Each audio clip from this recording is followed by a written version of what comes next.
A service of KIBMradio.com, the Internet's home for an all old-time radio.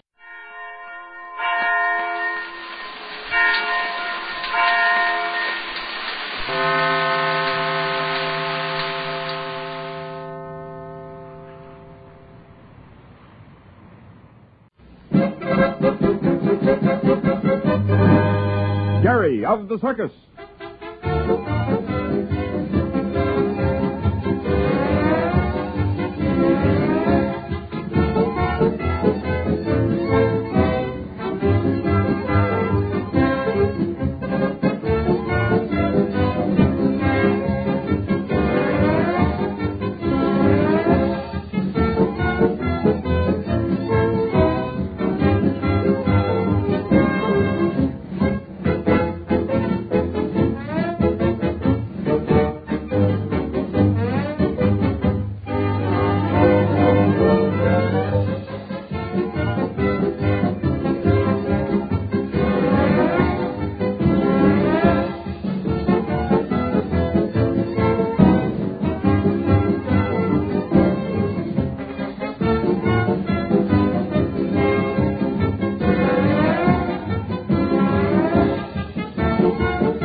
For Jerry of the Circus.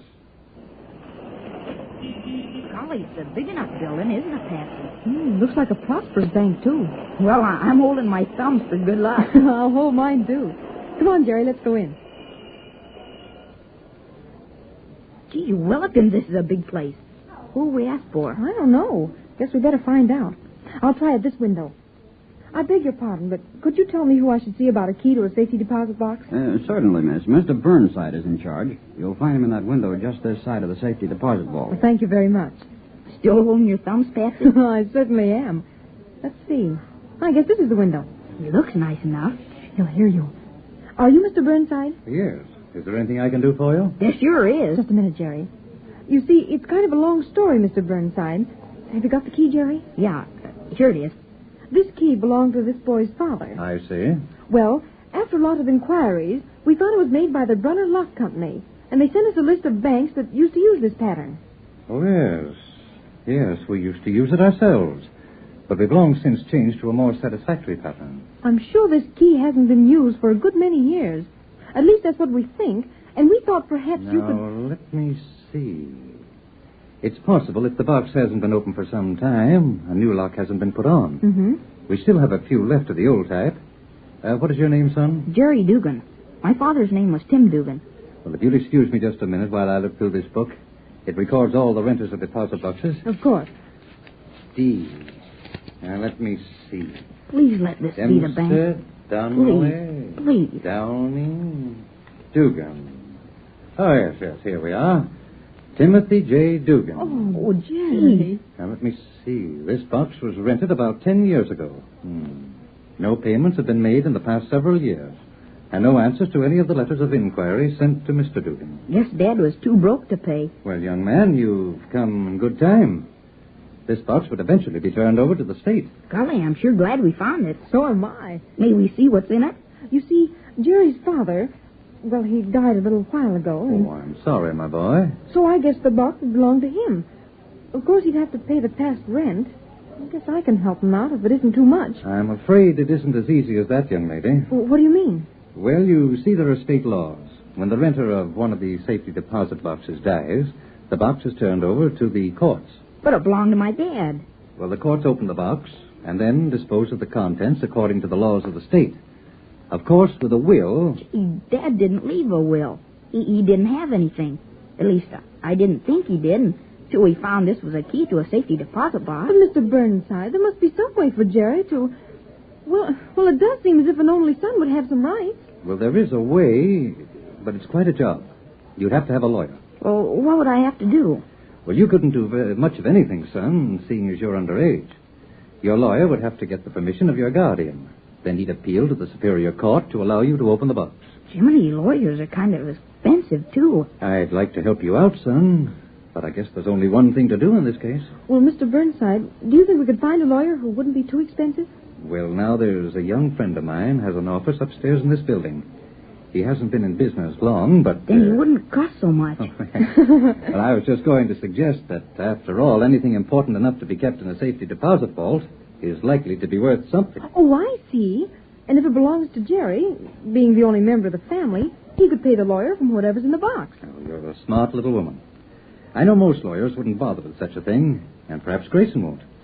I can't say for him, but you might try. Gee, that's swell. Let's try, Patsy. Uh-huh. You'll find him on the 3rd floor, Richard Grayson, room 306.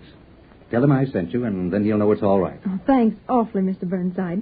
We'll go right up now. Good luck, miss. Hope he can help you. Bye, and thanks. The elevators are right through this passage here. Oh, thank you. Jiminy Willikers. We find the box, and now we can't open it. Well, it certainly is lucky finding the right bank right off. Yeah, and I'm grateful, too, but...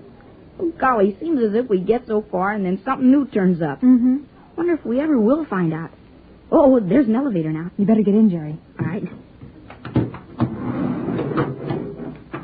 3rd floor, please. 7th floor. 10th.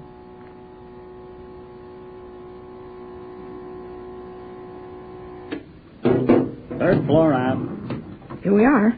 There, Richard Grayson, attorney. Come on, Jerry.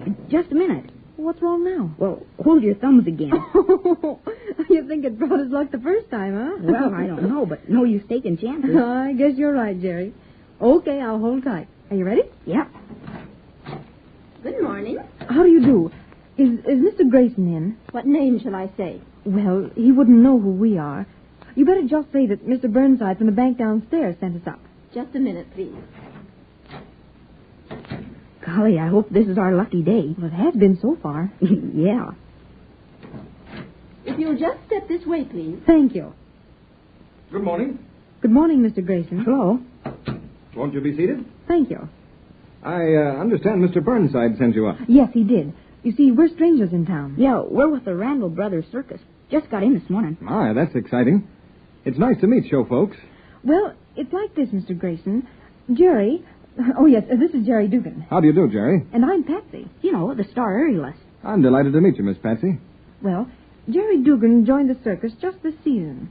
His father was an old friend of the owner, Mr. Randall. As a matter of fact, Jerry's dad was an old performer himself, and all the timers knew and liked him. It's pretty nice to have a dad you're proud of, isn't it, Jerry? You bet it is. My dad... Well, you see, he died just before I joined up with the circus. Oh, I'm sorry to hear that. It's a long story, Mr. Grayson, but this is the thing we've come to see you about. Jerry's dad had a safety deposit box that Jerry didn't know anything about. Yeah, I just carried this old key ring around, not realizing that the little key might belong to something. Then finally, we traced that box to the bank downstairs. You don't say. Well, now, Mr. Burnside says that as long as Mr. Dugan isn't living, the box has to be turned over to the courts. He's right. It does. But Jerry's the only child. It does seem he should be allowed to open the box. The law tries to protect people, Miss Patsy, but sometimes it can manage to cause an awful lot of red tape. Red tape? Jerry, that means often the law is so complex that you have to go a long way around to reach your destination. Sign a lot of papers and, go to a lot of trouble that seems kind of foolish to the outsider. Like coming to you and all you'll have to do before I can see what Dad left in that box, huh? Exactly. Mr. Grayson hasn't agreed to do it for us yet, Jerry. What did you two have in mind? Well, Mr. Burnside said if it were taken to the Superior Court, they might give consent for Jerry to open the box. That's true. But I'd have to have a lawyer. And so you came to me. Yeah. Could you do it? Would you? Pretty anxious to see what your dad left in that box, aren't you, son? I sure am. And you shall. I'll be glad to take the case. Oh, that's fine of you, Mr. Grayson. Not at all. I'm glad to do it. To be perfectly frank, I'm just starting out in my practice. And I've got more time on my hands than I like to admit. I guess I can afford to take a risk in a case like this. Oh, gee, you're swell. You won't be sorry either. I'm sure I won't. Now I'll have to get some information from you. Here's the key to the box. Do you need that? No, only the number and all the information about it. When it was rented and so forth. I can get that from Mr. Burnside. Then what? Then I'll have to have the signature of Jerry's guardian. Guardian? I haven't got a guardian. Well, then your closest living relative. Oh, my Uncle Dan. Of course. If you'll just write his name and address here on this paper. I don't suppose he lives in Jackson City. No, does that matter? Not at all. I'll get a wire off to him and have him airmail his notarized signature back to me with the permission to go ahead. Oh, he'll do that, all right. There, can you read that? Daniel Dugan. Sure I can. It's good and clear. Oh, in a hospital? Yeah, he had a pretty bad accident, but he's getting well now. Very well. I'll get this right off. Ought to have an airmail back sometime tomorrow if he intends to start it right away. Oh, that's swell. Hey, what time is it? 10 minutes of 11. Well, is that all right, Patsy? Oh, of course it is. You see, Patsy's breaking in a new number this afternoon. It's a humdinger, too. I'll bet it is. Wish I could see it. Hey, that's a good idea. Why don't you? Go to the circus in the middle of the day? Well, you did say you didn't have so much work to do. Here, young man. You needn't rub it in. Oh, gee, I didn't mean it As that a matter way. of fact, I think it's a pretty good idea. Anyhow, I like a circus best when the kids are there. Yeah, most of them do come in the afternoon. Oh, I'll be very glad to arrange for a ticket for you, Mr. Grayson. Well, now, that's mighty nice of you, Miss Patsy. I guess it's a pretty big honor to be a guest of the circus. It sure is. I'll accept with pleasure. Fine. What time does it go on? 2:30. But if you come early, you can see the sideshows and everything. You bet I will. I haven't seen a show in a long time. It's about time I saw a good show again. I kind of miss all the excitement of show business. Well, you mean you were... I was brought up in the theater. Oh. I haven't been around show folks for a long time. But I guess it kind of gets in your blood. I'll say it does. What'd your folks do? Mother was a dancer. And Dad was one of the finest Shakespearean actors of his time. Oh, that's exciting. But how'd you happen to... Well, to... Become a lawyer? Yes, that's it. Well, you see, Dad had a crazy notion that I had to have an education. So when I got to college... Gee, did you go to college? Oh, of course, Jerry. Now, how do you think Mr. Grayson could be a lawyer without going to college? Golly, guess I didn't think. Well, after Dad put me through law school out west, he helped me to open this office here. Oh, it's awfully nice. You bet it is. That's one reason I'm so anxious to succeed. So someday I can pay Dad back for all he did for me. Well, is your dad still acting? No, not so much nowadays. But he plays now and then during a good season. The rest of the time, he coaches. Coaches? Yeah, Jerry, that means he helps others, teaches them how to play their parts. Yep, Dad's been coaching our most famous stars in New York on and off for many years now. Gee, that's swell. I wonder if I ever saw him. You know, when I was little, Mother used to take me to shows now and then. You might have seen him. His was a big name in the theater once. John B. Grayson. Oh, yes, I've often heard that name. You see now why I'll be looking forward to your show this afternoon. Gee, I'll say. All right, folks. I'll get this wire right off and get in touch with you as soon as I get an answer from your uncle. I'll leave a ticket for you at the box office. Thank you, Miss Patsy. Thank you, Mr. Grayson, for... I haven't done anything yet. Well, then, thank you for all you're going to do.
Palmolive Soap, your beauty hope, and Luster Cream Shampoo for soft, glamorous, caressable hair bring you Our Miss Brooks, starring Eve Arden.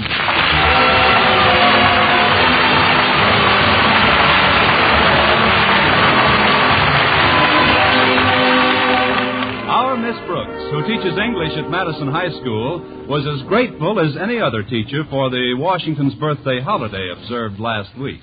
And far be it from me to criticize the actions of the father of our country, but I can't help wishing that he had taken more than just one day to be born. Of course, the one day off was better than nothing, but I must admit I looked forward to a weekend of not teaching with considerable anticipation. It isn't that I'm not fond of my pupils. I think they're a wonderful horde of kids. But after the events of last Friday, I seriously considered giving up teaching and taking a course in rug tatting or peanut art. It started Friday after school. Mr. Boynton, the usually bashful biologist, displayed a surprisingly different attitude when I entered his laboratory. Hello, Mr. Boynton. Oh, hello, Miss Brooks. I was just going to come down to your room. Oh, then I'll get back there right away. I wouldn't want to miss you. Well, I guess what I have to say can be said here, all right. Although I can't help wishing the surroundings were different. Different? Yes, Miss Brooks, more romantic. Romantic? Mm-hmm. I know I haven't been the most aggressive chap in the world, but I do think of other things besides my biological experiments. Things that are, well, more personal. Personal? Yes. Things that a man thinks about a woman sometimes, whether she's a fellow teacher or not. Or not? Just move my needle a notch to the right. Mr. Boynton, what is it you're trying to tell me I like to think? Well, it's just that, like I said before, I wish the surroundings were different. I wish we were in a blue lagoon somewhere with a soft breeze blowing through your hair and... Oh, but we're not. I can take care of that, Mr. Boynton. Keep walking. Of course, I don't know why we have to be in a blue lagoon. I guess I just feel more confident when I'm over water. Well, hop up on this stool and I'll fill a pan. Please continue, Mr. Boynton. Well, as you know, Miss Brooks, I've been coaching the basketball team while Mr. Haney's been ill, and, well, we've been lucky enough to win the championship in our particular conference. Yes, I know. We've been invited to play in the state championships at Martinsville. The entire squad leaves this evening. We won't be back until next week. I just want you to know that, well... Yes, Mr. Boynton? It's terribly important that we win the championship. Oh, you'll win it, Mr. Boynton. But what else were you going to say? Well, I'm not so sure we'll win it. After all, we're playing a round robin. Well, I bet you could spot him 4 worms and beat him easily. I know you're kidding me, Miss Brooks, but I don't mind. You know, now that I'm leaving town, I've come to realize certain things about our relationship. At last. Formal recognition that we have a relationship. Well, without getting too basic too quickly, I'd like to state that in the past, whenever the situation seems auspicious for declaring certain emotional reactions I've felt, upon finding myself in close proximity to you, that is, some outward manifestation seems to... Pardon me, Mr. Boynton. Couldn't you get a little more basic more quickly? What I'm trying to say, Miss Brooks, is that there always seems to be some sort of interruption when I want to talk to you about certain things. What kind of interruption? I see what you mean. Come in. Well, Boynton, as principal of Madison High, I thought you were alone. We were for a minute. That is, I was just saying goodbye to Mr. Boynton, Mr. Conklin. I see, Miss Brooks. And have you finished saying goodbye? No, Mr. Conklin, we haven't.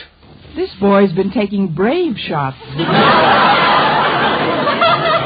What I mean to say, sir, is that we can finish talking after you've spoken to me. Very well. I simply dropped in to wish you good luck with the team, Mr. Boynton. Remember, by winning the championship cup, you not only honor yourself and the athletes involved, but you bring further glory to the already hallowed name of Madison High. Glory and prestige, fame and all... How much have you bet on the game, Mr. Conklin? Just a fin. I was... No! You know I never bet. It's just that we must get that cup. Well, don't worry, Mr. Conklin. We've got the high-scoring forward of the conference on our team, you know. I see. And how's this boy's condition? Tip-top, I trust? Well, he's 6'5" tall, so his top would be hard to tip.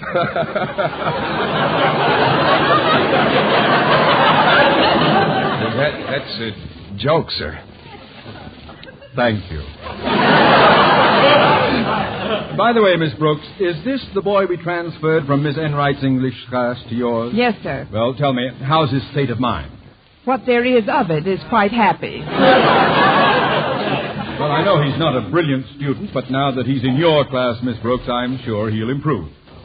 From what I hear, the boy's an all-round athlete. I want him eligible for other sports during the coming term. Well, I'll do whatever I can, Mr. Conklin. Of course, it's difficult to give a test without any questions in it, but we'll get him through all right, Mr. Conklin. Good. Well, I'll be running along now. Best of luck, Boynton. Bring back that cup. Let's see now. Where were we? Oh, I know. You were telling me something personal. Well, I wouldn't like to repeat myself, Miss Brooks. Do you remember what it was I said last? Oh, how could I possibly remember what you said minutes ago? It was just something about you'd like to state that in the past, whenever the situation seemed auspicious for declaring certain emotional reactions you felt upon finding yourself in close proximity to me, that is, some outward manifestation seemed... That's right. And then you said, couldn't we get a little more basic more quickly? Right. Then you said there always seems to be some sort of interruption when you want to talk to me about certain things. And then you said, what kind of interruption? And then I wrote, whoever it is, get lost. Come in. Hiya, Coach. Oh, hello, Miss Brooks. Hello, Walter. How are you? Fine and dandy. Good. Bye-bye, Walter. I just wanted to remind Mr. Boynton about the big doings tonight. There's going to be a torchlight parade and a snake dance. You'll be there, won't you, Miss Brooks? Yes, Walter, if I can find a snake in time. Yeah. Oh, before I go, Miss Brooks, have you seen Stretch around anywhere? No, not for the past few hours. Well, if he shows up, please send him into the gym, will you? I want to give him exact directions so he won't get lost on his way to the bus station. Knowing Stretch, he can get lost after he's got the directions. We'll send him in to you if he shows up here. Thank you, and good day, Walter Denton. Thank you, Miss Brooks.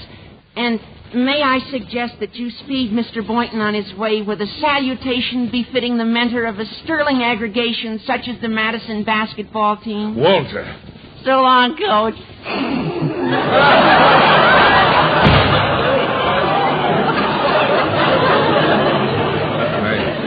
I hope you're not embarrassed by Walter's inference, Miss Brooks.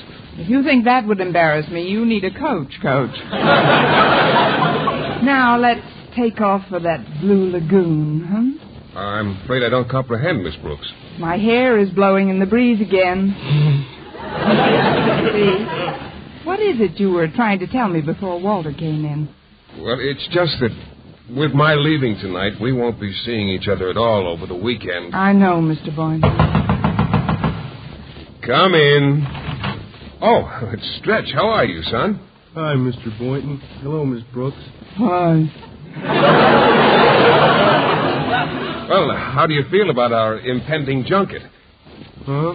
Mr. Boynton wants to know how you feel about the trip you're taking this evening. Oh, well, I ain't going.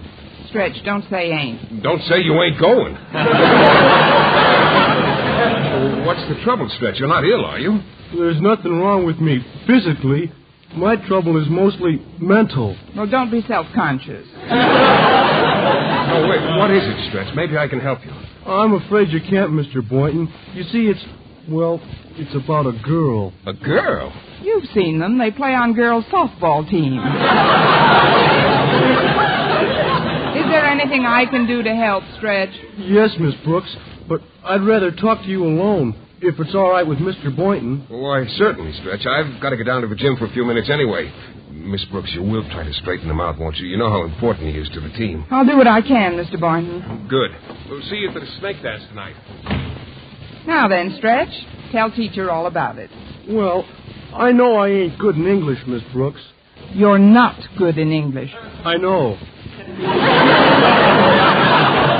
But ever since the first test you give me, I knew that I was going to improve and get the kind of marks in English that I've always striven for. Striving for? Oh, I know I got a lot to learn yet, but since I met you, I feel that you're more than just a teacher, that you understand kids, and that's why I come to you now. I ain't much at speeches, so I'll just say it right out, Miss Brooks. I'm in love. In love? With what? Who?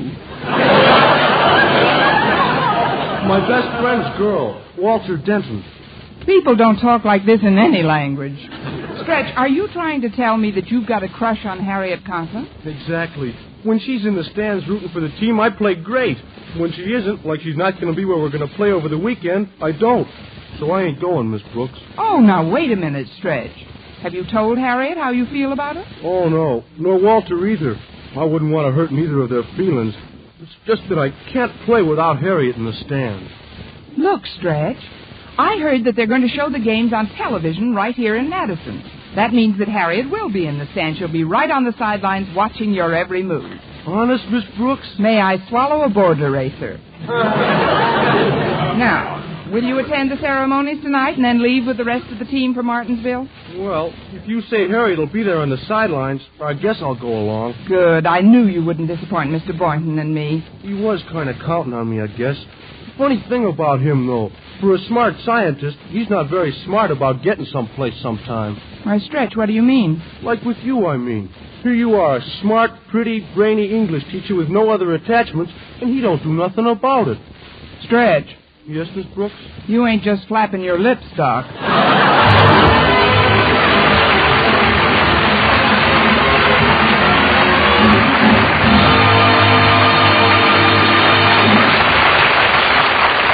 Our Miss Brooks, starring Eve Arden, will continue in just a moment. But first, here is Vern Smith. Ladies, what's your complexion problem? My skin's so dingy. Mine's oily. My skin's dull, coarse-looking. Doctors have proved that many complexion problems respond wonderfully to proper cleansing with Palmolive soap, regardless of age, skin type, or previous beauty care. Oily skin looks less oily. Dull, drab skin fresher and brighter. Coarse-looking skin appears finer.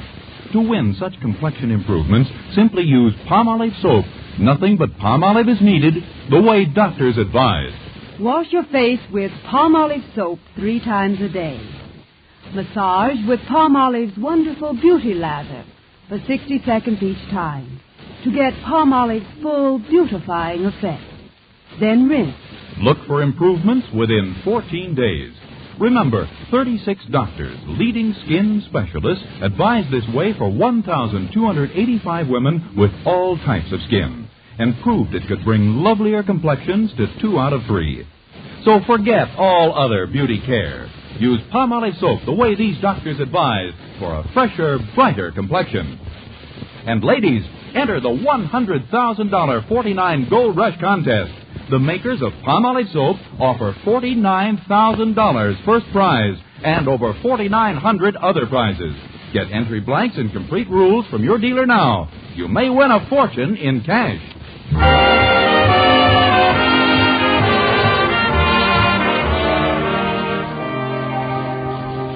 Well, the pre-victory celebration was a huge success. A 1-hour snake dance and the 6-mile torch parade came off promptly at 8 o'clock. And my seat came off promptly at 9. After seeing the basketball squad off for the bus depot, I immediately limped home for a nice, warm bath. Mrs. Davis, my landlady, was sitting in the living room when I opened the door. Good evening, Connie. How was the snake dance? Very snaky, thanks. Did you bid Mr. Boynton a fond goodbye, Connie? Yes, Mrs. Davis. What did he say? Goodbye. Oh, that man. When is he going to open his eyes and see that? I think they're opening a little bit, Mrs. Davis. This afternoon in the laboratory, he really started to make a noise like an interested party. Oh, what happened? Nothing. I got all involved with the trials and tribulations of a star basketball player and his unrequited romance. But the weekend is upon us, and I won't have to play Dorothy Dix for a few days anyway. What are you going to do tonight, Connie? I have some very elaborate plans, Mrs. Davis. Tonight I'm going to have myself a schoolteacher's B&B. Benedictine and brandy? No, bath and bed. If you'll excuse me now, I'll drag my carcass into the bathroom and run a tub. Oh, you don't have to do that, Connie. I've already let the water in. I was going to bathe Minerva tonight. The cat? But cats aren't supposed to get baths, are they? Oh, Minerva loves it. Besides, I've just got to bathe her. Why, are the mice complaining? No, she was walking near the sink this morning and slipped on the tile, poor dear. Fell right into some dough I was mixing for bread. Oh. Then maybe Minerva better use the water that's in the tub. She can wait. You run along, Connie, and take a nice restful... Now, who in the world can that be? Coming! Stretch, what are you doing here? Why aren't you at the bus depot? I ain't going. Again? Well, come in for a minute. Thanks, Miss Brooks. This is Mrs. Davis. You remember Stretch? Of course. He's the famous quarterback on our hockey team, isn't he? No, lately he's been playing goalie for our tennis team. Could I talk to you alone, Miss Brooks? Naturally. Mrs. Davis, would you mind making a little tea? Not at all, Connie. I'd like some myself. How about you, Stretch? Nice glass of milk? No, thanks, Mrs. Davis. Well, I'll bring some anyway. Nothing like milk for a growing boy. I guess you're pretty disappointed in me, Miss Brooks, but Say, what's that? What's what? Right behind Mrs. Davis. There's a cake walking into the kitchen. Oh, relax, Stretch. I see it, too. That's just our cat, Minerva. She fell into some dough. Now tell me why you're not with the team. It's Harriet, Miss Brooks. Even though she'll be seeing me play on television, I won't be able to see her. I was afraid you'd figure that out. Look, Stretch. I'll get you a nice picture of Harriet and send it airmail. You'll have it by game time tomorrow night. How's that? Gee, I don't know, Miss Brooks. I would like to have a picture of Harriet, but I wouldn't want anybody to know that Walter's my best friend. I know, Stretch. You wouldn't want to hurt Walter or Harriet or either of their feelings. Believe me, I'll get the picture without anyone knowing for whom it's intended. Gosh, I hate to be such a problem to you, but, well, I never mixed much with other kids outside of in athletics, I mean. And I think my name has something to do with it. Your name? You see, my real name is Fabian Snodgrass. I guess when I was little and kids kidded me about it, I got sensitive. I see. Stretch, do you have any brothers or sisters? Sure. 2 sisters and 1 brother. And do they have peculiar names, too? Oh, no. They all got perfectly normal names. It's like the other day when I was talking to my sister. Rapunzel, I said.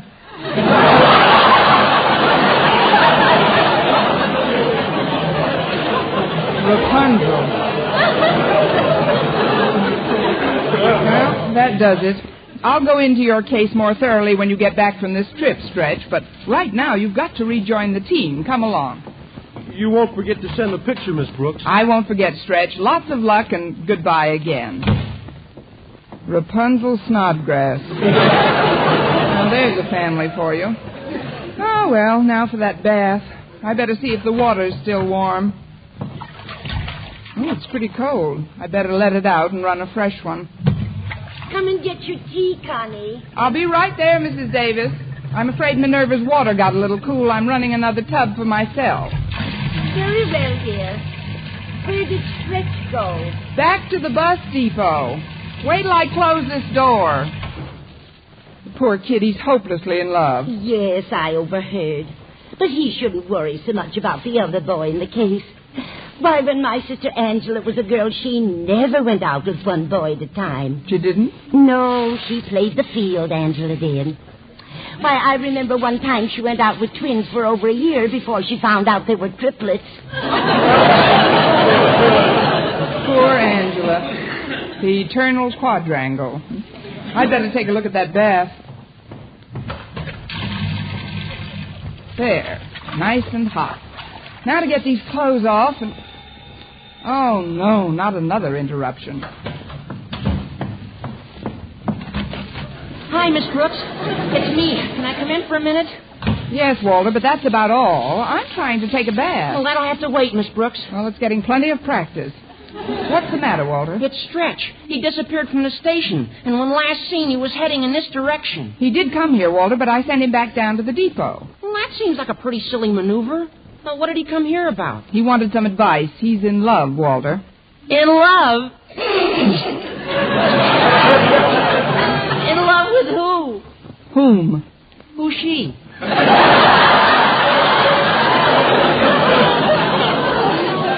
He's in love with somebody that doesn't love him, a girl who goes with another fellow. Now, what kind of a girl would go with a fellow when she could go with a star basketball player like Stretch? I can't divulge the details, Walter, but Stretch was miserable about the situation. But he's not supposed to be miserable. This is a crucial time. If he likes a girl, she should go with him and brush off this other jerk.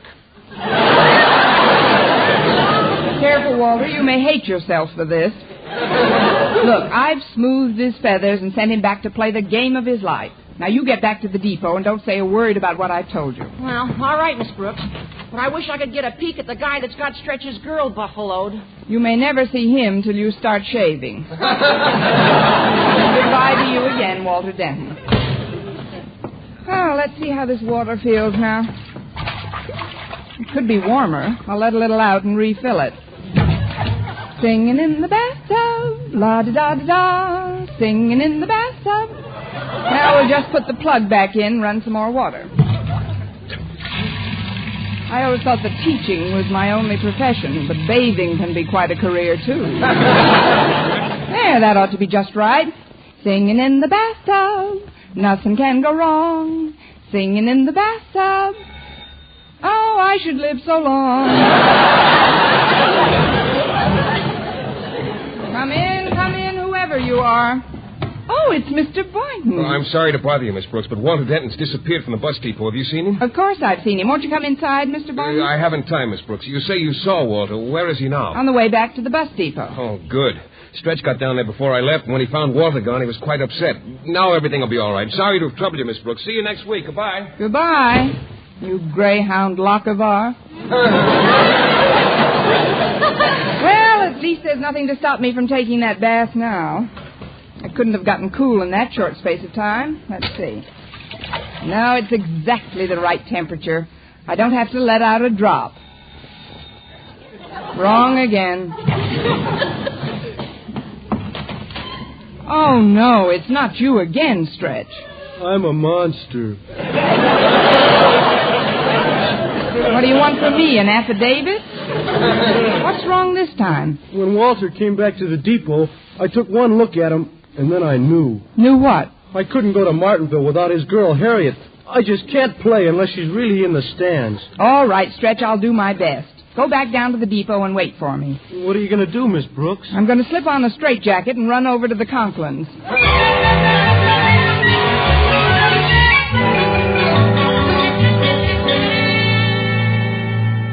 I wouldn't have disturbed you this late, Mr. Conklin, but it's absolutely essential if you want Madison to win that championship. What's essential, Miss Brooks? That you let Harriet here go to Martinsville with the team. Me?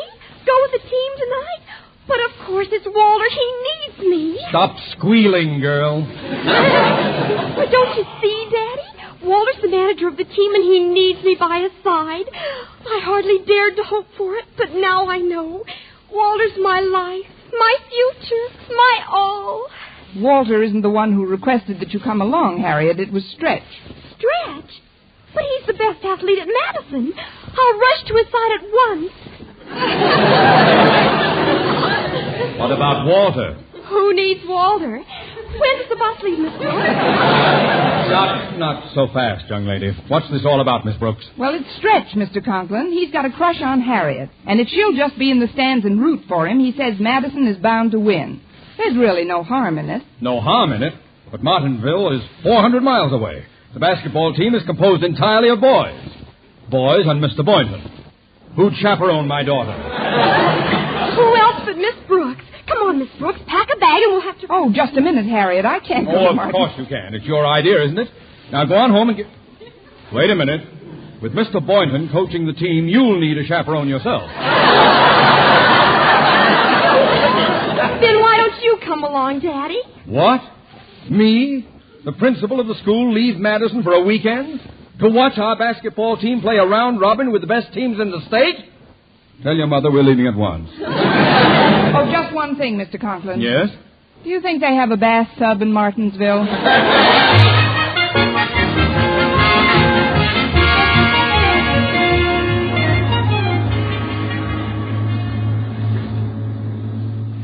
I never thought when I woke up this morning that I'd be riding on the bus with you and the team tonight, Mr. Boynton. Oh, I'm glad it worked out this way, Miss Brooks. I am, too. Me too.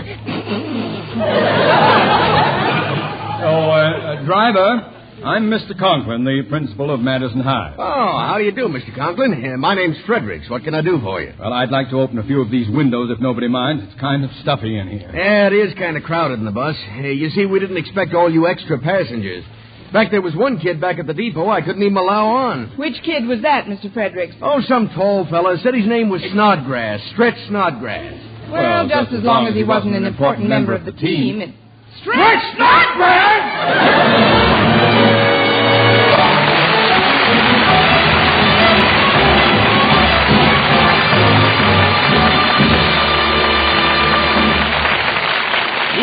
As our Miss Brooks returns in just a moment, but first... Dream girl, beautiful luster cream girl. Tonight, show him how much lovelier your hair can look after a Luster Cream shampoo. Only Luster Cream brings you Kay Daumit's magic formula blend of secret ingredients plus gentle lanolin. Gives loveliness lather even in hardest water. Glamorizes your hair as you wash it. Luster Cream. Not a soap, not a liquid, but a dainty cream shampoo. Leaves hair fragrantly clean, free of loose dandruff, glistening with sheen. Soft, manageable. Gives new beauty to all hairdos or permanents. 4-ounce jar, $1. Smaller sizes, either tubes or jars. Tonight, try Luster Cream shampoo and be a dream girl, beautiful luster cream girl. You owe your crowning glory to a luster cream shampoo. And now, once again, here is our Miss Brooks. Well, Mr. Conklin was furious, and the only way I could square myself with him was to give up my seat to Stretch when the bus returned to pick him up. Then I went home, got undressed, and steered my stubborn little course for the bathroom. Now I can really... Oh, hello, Mrs. Davis. Hello, Connie. I was going to postpone Minerva's bath till tomorrow, but she just couldn't wait any longer. Oh? When did you put her into the tub, Mrs. Davis? Just this minute, Connie. Well, I can't wait any longer either. Move over, Minerva.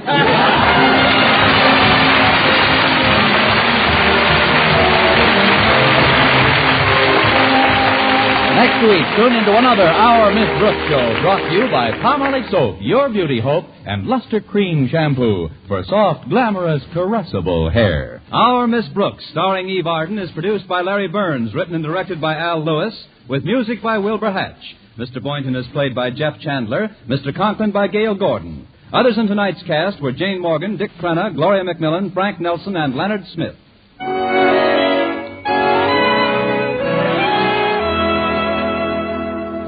Men, do you shave with a lather or brushless shave cream?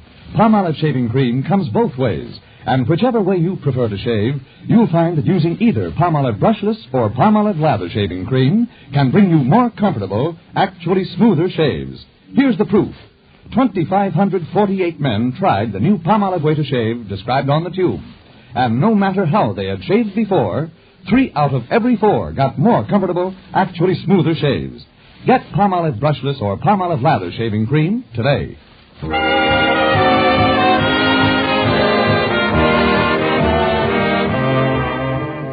For mystery liberally sprinkled with laughs, listen to Mr. and Mrs. North, the exciting, fun-packed adventures of an amateur detective and his beautiful wife. Tune in Tuesday evenings over most of these same stations. And be with us again next week at this same time for another comedy episode of Our Miss Brooks. Bob Lamont speaking.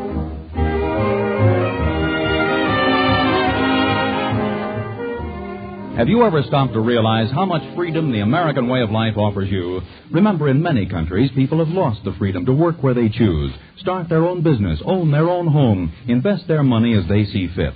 Let's keep that free American way. Let's make it better by working a little harder on our jobs and by being better citizens of our country. Let's remember that the better we produce, the better we live. This is CBS, the Columbia Broadcasting System.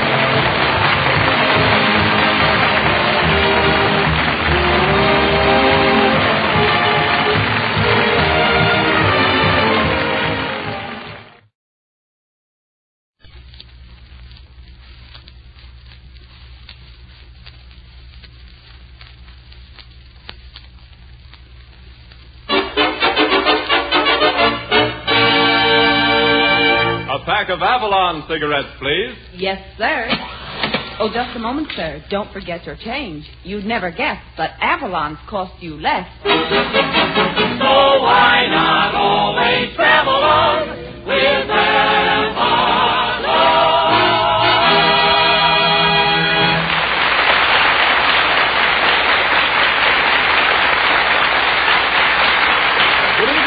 Good evening. This is Del King saying welcome to Avalon Time with Red Foley, Jeanette, Edna Stillwell, the Avalon Chorus, Bob Strong and his orchestra, and the only man in radio who gives pep talks to chickens on how to lay bigger and better eggs, Red Skelton.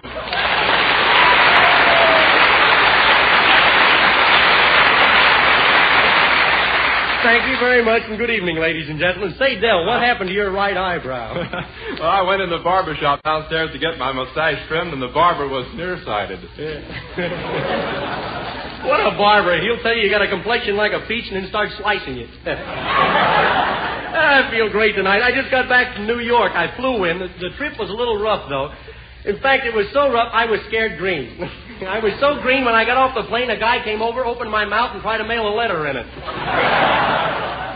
Had a lot of fun. I went to the World's Fair while I was in New York. Went out in one of those taxi cabs. I like to ride in taxis. They bang up the fenders. It gives you that carefree feeling. Those drivers are awful careful in New York, though. They only drive in the safety zones. The World's Fair is really beautiful there. No kidding. There's so many Klieg lights that the astronomers claim that the man in the moon is wearing sunglasses. The first thing when you reach the fairground is the Trilon and Perisphere. You know that big spike and the ball? Looks like Slim Somerville and Kate Smith standing together on a sofa. Grover Whalen sits on top of the Perisphere half the time. He wants the people to think he's got a lot on the ball.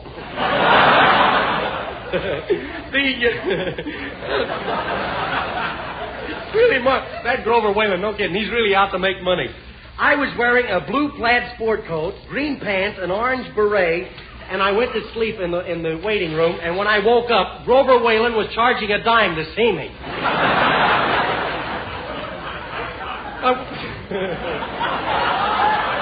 I went to the flea circus, and I must have gotten too close to the performers, because what happened to me shouldn't happen to a dog. I went over to Billy Rose's water carnival. Oh, that's really lovely. I was sitting right in the front row with a lot of important people, and everybody was getting wet. The district attorney of New York's son was right next to me. Even he was a little dewy.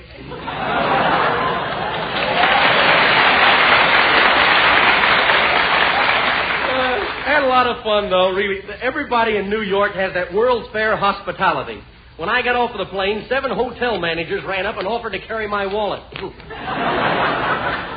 Well, I think I've been out here long enough, so I'll step aside and let Red Foley start swinging down the old orchard lane. Swing it, fellas. It's all yours.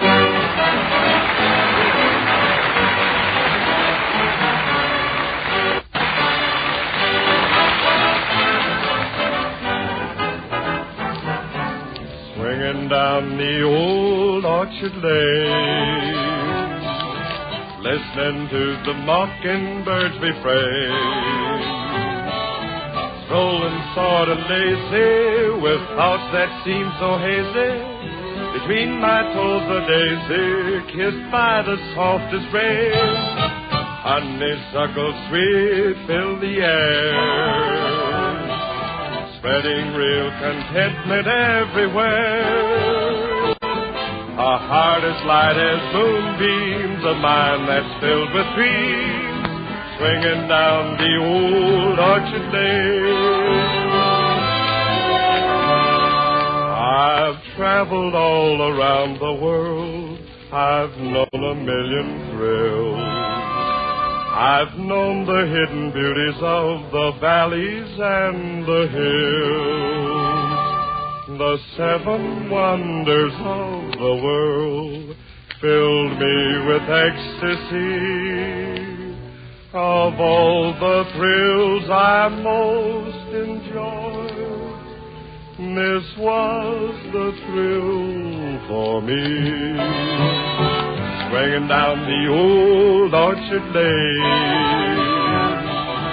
listening to the mockingbirds refrain, A heart as light as moonbeams, a mind that's filled with dreams, swinging down the old Orchard Lane.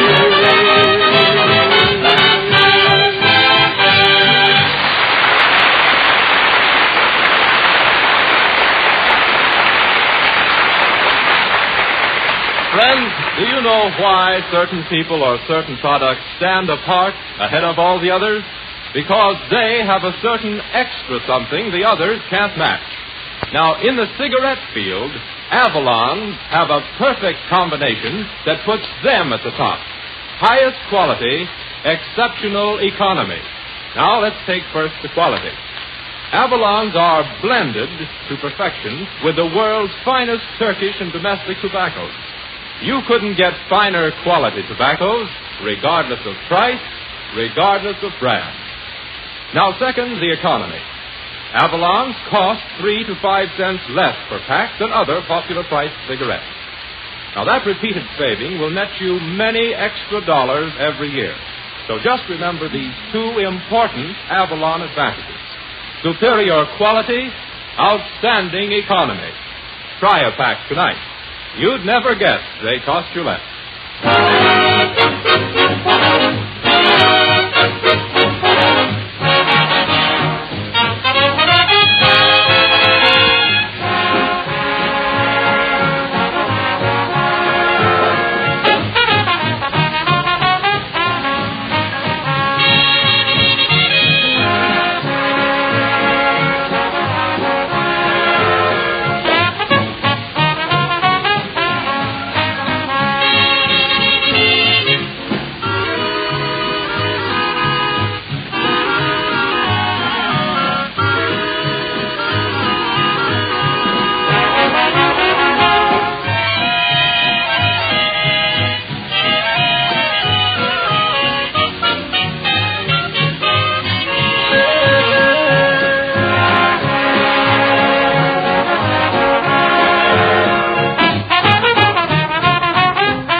Strong and the boys playing, and the angels sing. Yeah, that's the way it sounds when the angels sing. Heaven can wait.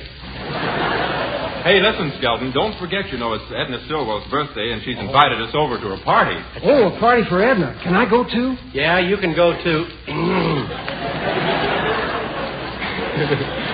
Come on, Del, the car's parked outside. We'll drive over. Oh, no, let's walk over. It makes me nervous the way you go around those curves. Yeah? Why don't you do what I do when I come to a curve? Just close your eyes. Come on, Del. There's my car. Is that the car? Yeah. It's all the furniture in the back seat. I carry that with me in case I get a flat I can move in.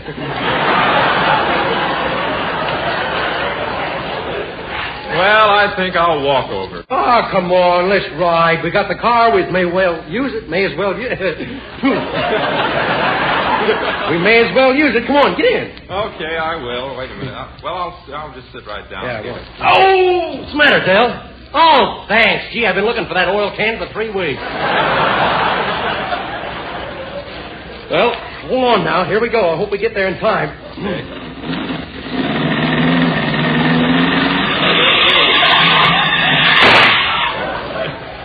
Well, here we are. Boy, that's the quickest I ever crossed the street. Yeah.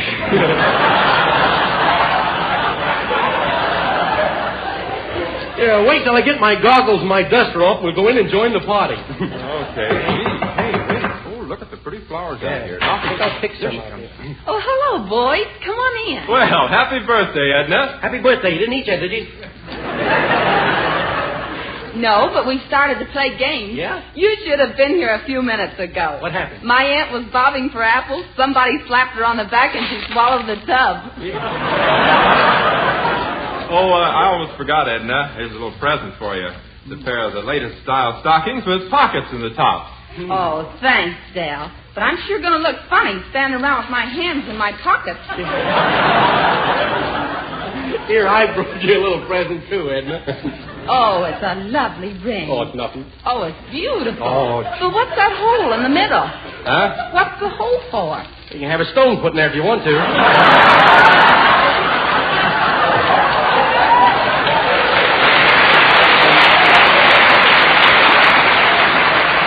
You won't believe it, but that ring used to belong to a millionaire. Yeah, I know. Woolworth. Yeah.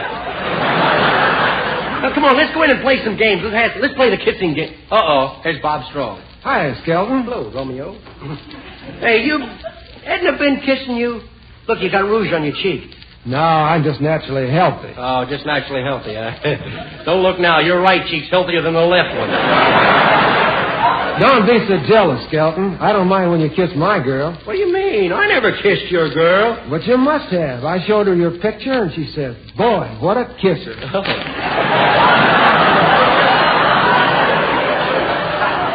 Well, I don't know what Edna sees in you. Well, for one thing, he's a wonderful musician. Well, so what? Didn't I used to play an organ? Yeah, too bad your monkey died. Yeah. Telegram, an epistle for somebody. Hercules, a messenger boy. Well, I ain't a carrier pigeon.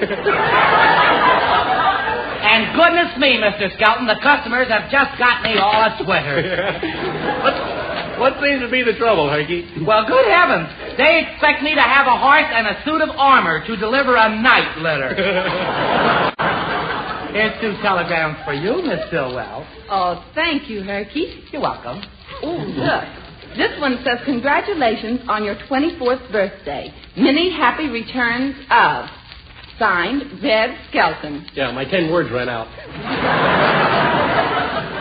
Well, thanks anyway. Oh. Imagine you sending me a telegram. Yes, and imagine him sending it collect, the old thing.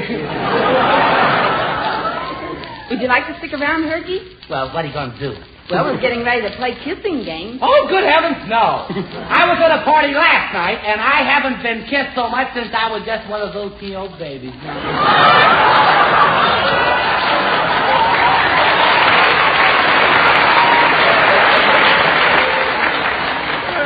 You should have seen what happened to Herky. He kissed a girl, fainted, and fell down a flight of stairs. Well, listen, Mr. Skelton. When I kiss him, I say kiss. My goodness. Did I wake up this morning with a terrible headache? Well, no wonder, Herky. You kept mixing your drinks. Root beer right on top of sarsaparilla. Oh, no, he didn't. Yes, I did. And along toward the end, I was tossing off straight ginger ale. Well, I gotta go now, Mr. Skelton. I gotta wash out my cowboy underwear. Yeah. Cowboy underwear? What's that? My Western Union suit. So I'll...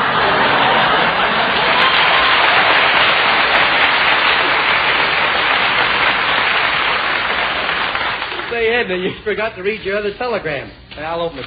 Oh, look, it's from Kansas City, Missouri. Why, that's my hometown. Yeah, remember that hot shop you used to live over? Yeah, and you used to live under it? Yeah. Yeah. Remember how you used to come over to my house and whistle for the dog? And you used to come running out? Yeah, wish everybody had stopped picking on me. Skelton, everybody's plaything. That's what I am. Here, I'll read the telegram. It says, congratulations on your birthday and my best wishes for your continued success in radio. It is always gratifying to know that another Missouri girl has made good, and it's signed Bryce B. Smith, Mayor of Kansas City, Missouri.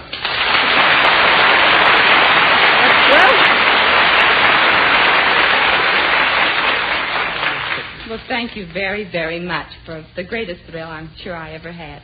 It's all right, that wasn't in there, but it was very well done. Very well done. Say, maybe we should continue on now. Oh, look what Foley's coming in with, a big birthday cake. Hello, Edna. This is a little present from me to you. By the way, have you got a charge account at Henrici's Bakery? No, I haven't. Well, you have now.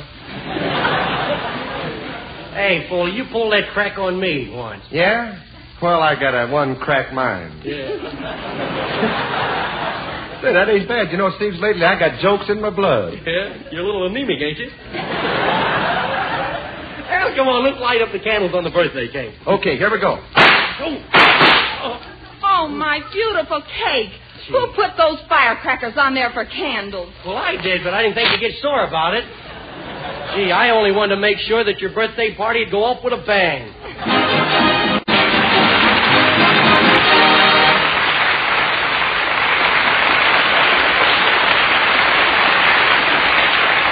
This year, songwriters are making brand new hits by rewriting songs of long ago. Here's Jeanette with the very latest, a revised version of Park Avenue Fantasy with a glamorous new title, Stairway to the Stars. Jeanette?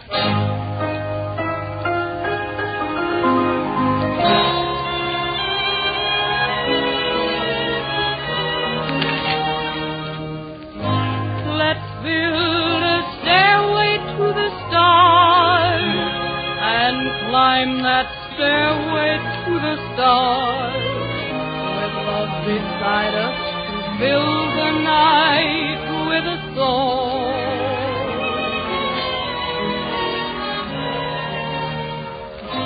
We'll hear the sound of violins out yonder where the blue begins. The moon will guide us as we go drifting along.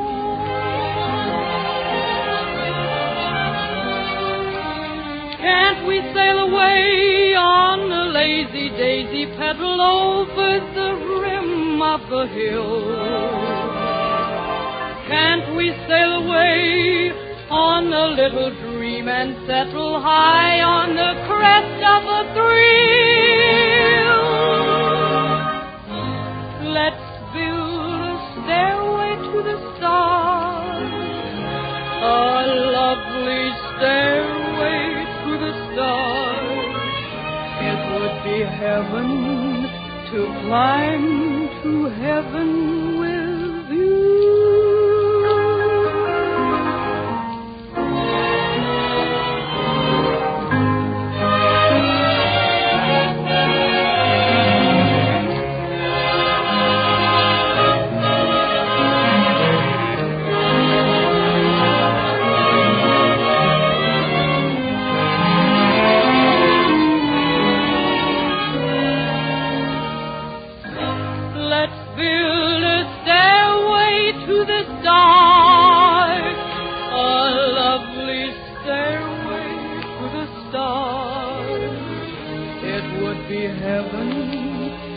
Climb to heaven with you.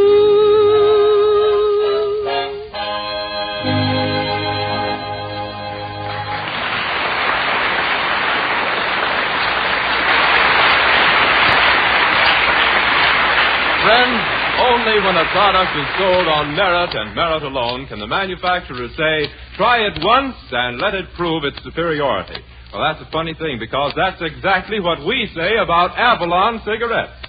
Give them just one trial, and they'll prove that the perfect Avalon blend of Turkish and domestic tobaccos is unsurpassed in quality. And still, Avalon's cost 3 to 5 cents less per pack than other popular-priced brands.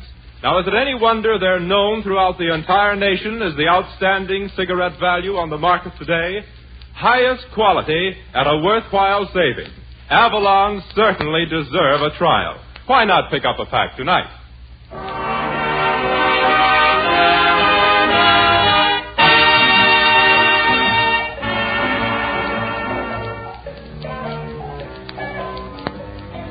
Foley and the Avalon Chorus sing one of Nick Kenny's big hits, It's a Lonely Trail. Standing at the crossroads, don't know where to travel. Roads of rock and gravel don't lead me anywhere. Just the smoothest highway somehow isn't my way, and nobody seems to care. It's a lonely trail when you're traveling all alone. It's a lonely trail when you're just a rolling stone, with a lonely star to guide you and a lonely heart inside you, like a ship without a port to call your own. It's a lonely trail when you haven't got a friend, and the road before you never seems to end. But I wouldn't mind life's trouble if I could only travel double. It's a lonely trail when you're traveling all alone. All alone.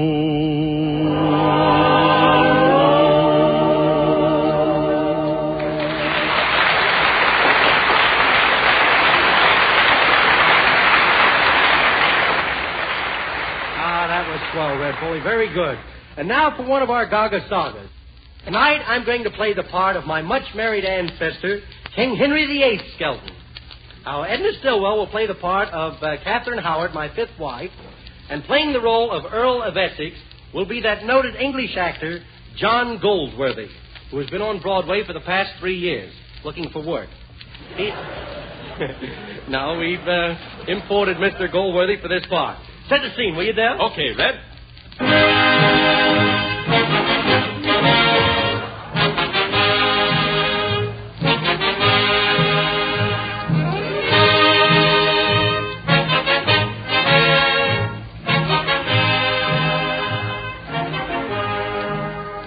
The time, May 27, 1539. The place, the Royal Palace in London. As the scene opens, we find King Henry and his wife, Catherine Howard, in the banquet hall, awaiting the return of the Earl of Essex from the Scottish War. The Earl is late, and the King is hungry. Food! Bring me food, do you hear me? Where are you scullery knaves? Bring me food! What do you wish, sire? Can I have a piece of bread and butter?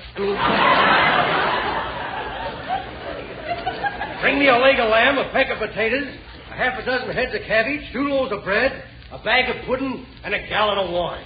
Yes, sire. Anything else? Now then you can bring my dinner. Very good, sire. Oh, I forgot to tell you. What? The Duke of Norfolk and the Duke of Suffolk want to sleep here tonight. Yes. No wonder people think I like to fight. I'm always putting up my dukes.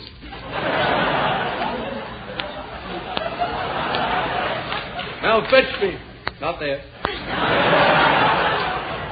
Fetch me some victuals to warm my innards. I'm a growing boy and I need a lot of food.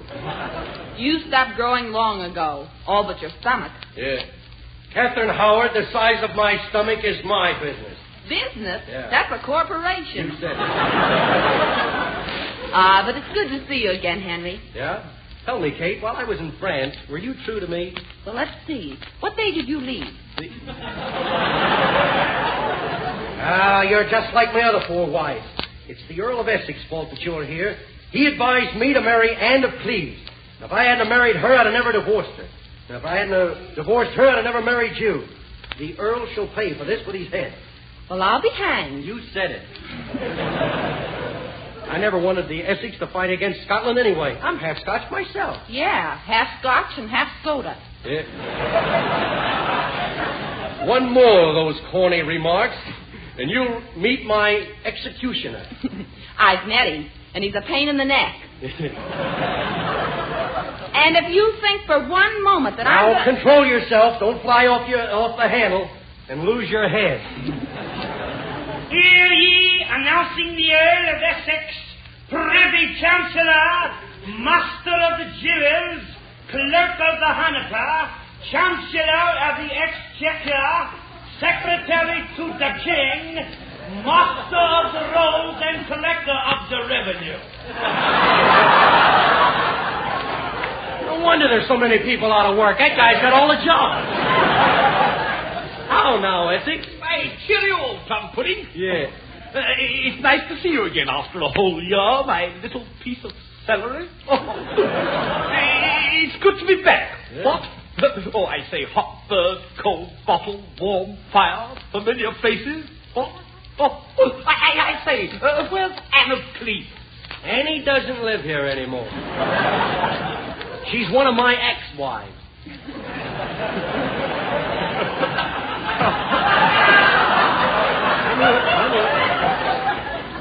Do you mean you declared another ex-dividend?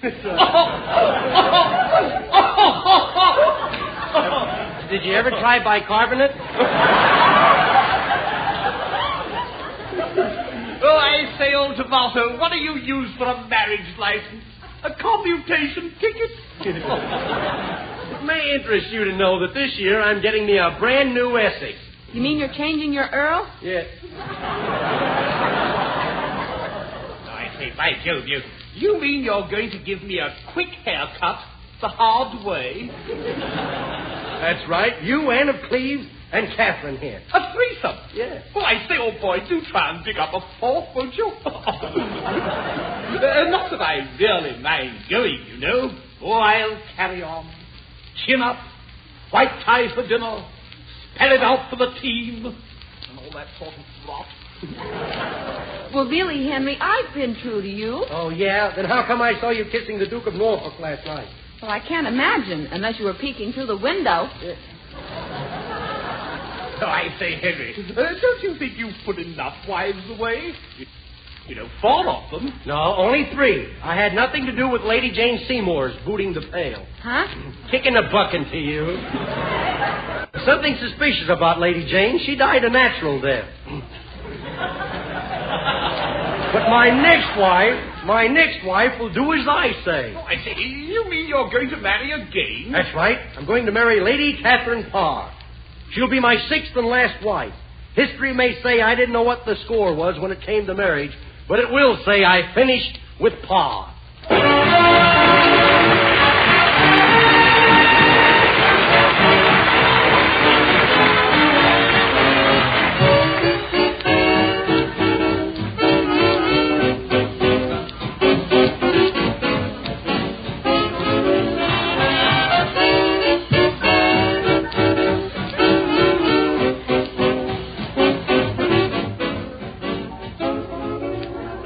Remember, friends, Avalon cigarettes give you highest quality but cost 3 to 5 cents less than other popular price brands. And they're 100% union made.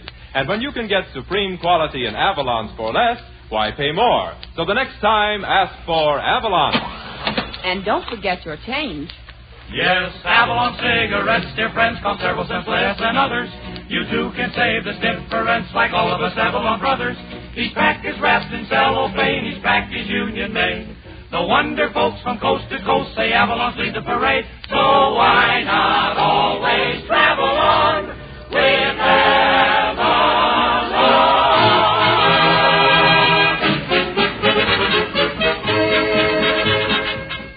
Yes, you'd never guess, but Avalons cost only 10 cents plus city or state tax. If you like tonight's show, friends, and we cordially invite you to be with us next Saturday evening at the same time when the Brown & Williamson Tobacco Corporation will again present Avalon Time. Del King speaking. Good night, everybody.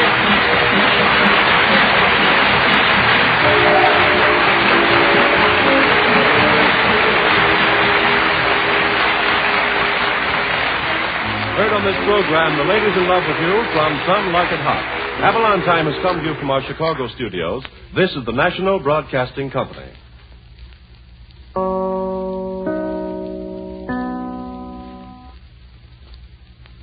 WEAF, New York, 9 p.m., BULOVA, Boulevard Watch Time.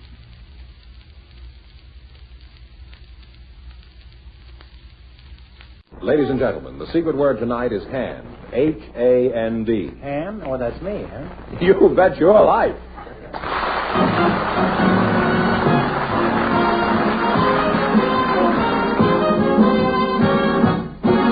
The National Broadcasting Company presents Groucho Marx in You Bet Your Life, the comedy quiz show transcribed from Hollywood. Groucho meets our first contestants in just 1 minute.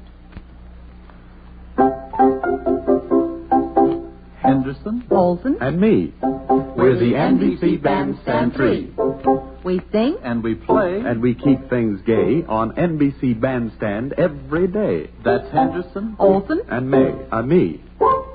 The latest hit tunes, and old favorites, too. games, gags, and guest stars to entertain you. Olsen sings the songs you love, we found. Henderson makes the big band sound. We're live. We're fun. The blues will run. From Henderson, Olsen, and me. Enjoy 90 wonderful minutes of music and fun with Skitch Henderson and the band of stars, Dorothy Olsen and me, Bert Parks, MC, live on NBC Bandstand weekday mornings over most of these stations. From Henderson, Olsen, and me, we're the NBC Bandstand 3. From Henderson, Olsen, and me, we're the NBC Bandstand.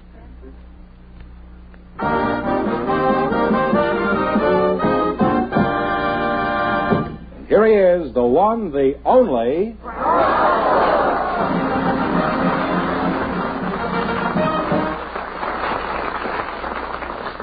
Well, here I am again with a chance for each of our couples to win up to $10,000.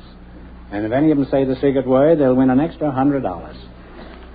George, who's first? Groucho, I'd like you to meet Angeline Papadakis and Joseph Interligi. So both you in, please, and meet Groucho Marx. Welcome to You Bet Your Life. Say the secret word, and you each take home an extra $50. It's a common word, something you see every day. Angelina Papadakis and Joseph Interligi, eh? Papadakis and Interligi, it sounds like an intersection in Scranton, Pennsylvania. I can just hear a young couple saying, I'll meet you at 3 o'clock in the morning at Papadakis and Interligi. And be sure to bring your switchblade. My name is Joseph Interligi. Interliggi. He can spell it, too. Can you spell it? No, I'm sorry, I can't. Angelina, why are you sorry that you can't spell it? You ought to be very happy about it. Angelina, you're taller than Joe, so I'll start with you. I assume Papadakis is a Greek name, is that right? That's right. So I'll dispense with that question. Now, what part of Guatemala are you from? I'm from Enid, Oklahoma. Are you married? Yes, I'm married. Oh, how did you meet Mr. Papadakis? Well, I met him at a Greek baptism. And my future husband was the godfather. So he was spending all his time with me from then on. Mm-hmm. And my father-in-law wanted him back in San Pedro to tend to business and not in Los Angeles. So he says, hurry up and marry her and get her over with. Well, what business is your father-in-law in? Well, he has 5 liquor stores.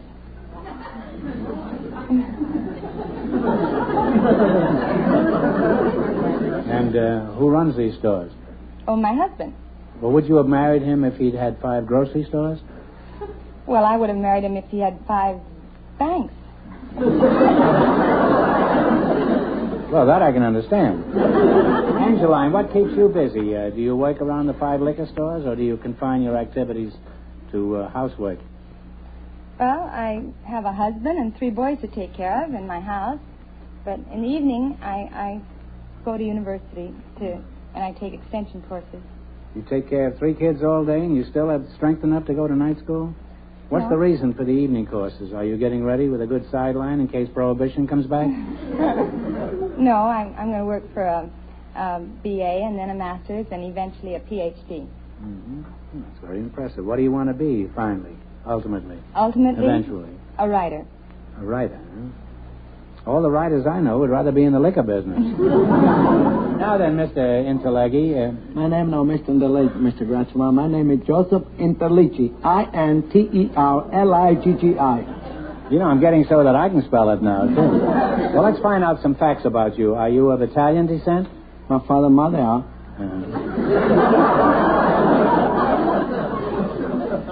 Well, where were you born? I'm an Indian. Where? I'm an Indian. What is it like in I'm an Indian? I don't know, but because I was young. Well, is it anything like it is in Muncie, Indiana? Well, I can't remember because I go away from I'm an Indian to Cleveland, Ohio when I have 4 years old. You went to Cleveland when you were 4 years old? That's right. Where'd you go, for the World Series? No, from Cleveland, Ohio, Daddy and Mama take me to Sicily. Oh. How long were you in Italy? 16 years. Oh. I'm from Sicily. Sicily. C-I...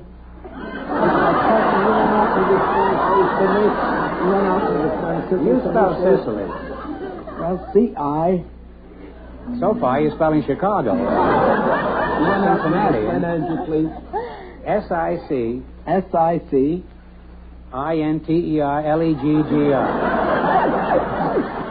Sissy Interleggy, yeah? Now, what did you do in Sicily, Joe? Did you have a job there? Yes, I have. What did you do? Well, when I was the age 8 years old, like I say, when Daddy take me to Sicily, I used to take my shoes off and socks and mix the clay on my feet. And started to mix the clay. And the age 11 years old already, I was profession to make 1,000 brick every day. You made 1,000 brick every day? That's right. And when I was at the age of 14 years old, I had 7 men under me. Were you working in a cemetery then? I used to work in my farm. That's an old joke, Joe, but that's a very grave situation, having 7 men. This is on a very intellectual plane, this conversation, and I hate to change it for one as sordid as money, but I know you want to get a crack at the big money, so we're going to play You Bet Your Life. And remember, Joe, you're partners. Yes. She's a college girl, so before you answer, you discuss it with the lady over there. All right. All right, you selected facts about presidents. I'll ask you some questions. If you miss 2 in a row, you're out. If you get 4 in a row right, you win $1,000. What musical composition is traditionally played upon the entrance of the president? Talk it over. Talk it over. Hail the Chief. Hail of the Chief is right. That's one right. Now then, what president was originally a very successful mining engineer? Herbert Hoover. Herbert Hoover is right. That's 2 right. What president was nicknamed Old Hickory? Andrew Jackson. Andrew Jackson is right. Get the next one right, and you have $1,000. Oh, boy! That's not a very dignified attitude. In what city was George Washington inaugurated? New York. New York City. There's no use fooling around with her. She knows all the answers. And you got 4 in a row, so you won $1,000. Well, you won $1,000. You can keep it and quit, or else you can come back later and at the end of the show and try to double your money. You may even get a crack at $10,000. And no matter what you decide to do, thanks for being on the show. Thank you. Thank you. Arrivederci.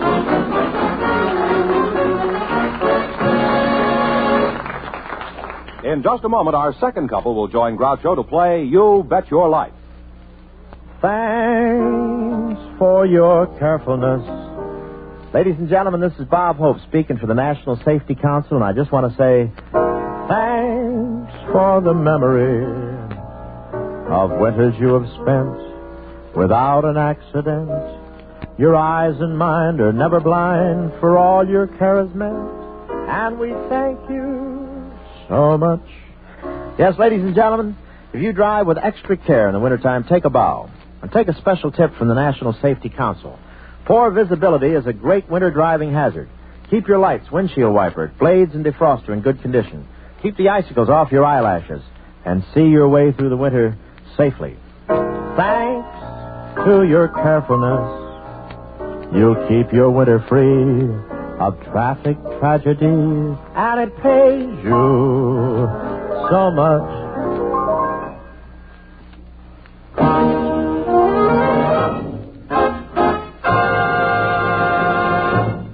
Mitzi Lynn and Ralph Barry are waiting to talk to you now, so won't you come in, please, and meet Groucho Marx. Welcome to You Bet Your Life. Say the secret word and divide an extra $100. It's a common word, something you always have with you. Mitzi Lynn and Ralph Barry, is that right? Where are you from, Mitzi? Well, I was born in Trenton, New Jersey. I lived part of my life in Long Branch, New Jersey, which is a summer resort. Then came to California with my parents, and now I'm living in Phoenix, Arizona. Oh, are you married? Yes, I am. How long you been married? 11 years.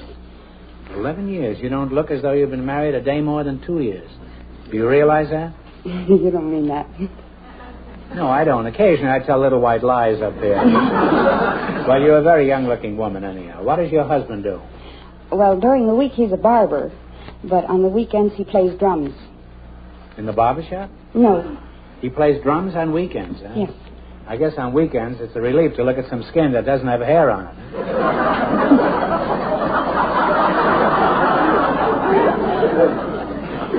Take your time. We have no place to go anyway. Mr. Barry, there's something familiar about you. You're somebody I should know. Let's see. Barry. Let's see. Is it Straw? No. Huckle? No. Goose? No. Raz? I'm Wild Red Barry, the professional wrestler.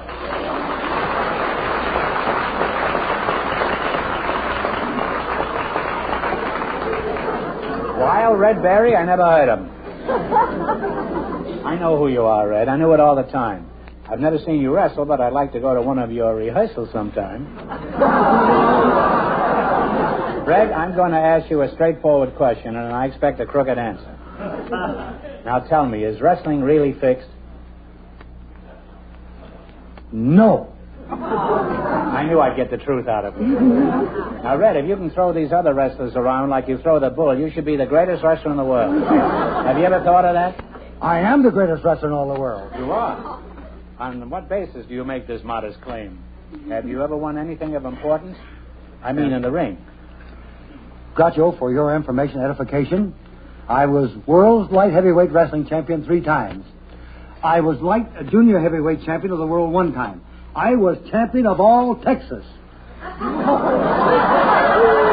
was Central States heavyweight wrestling champion and Heart of America heavyweight wrestling champion.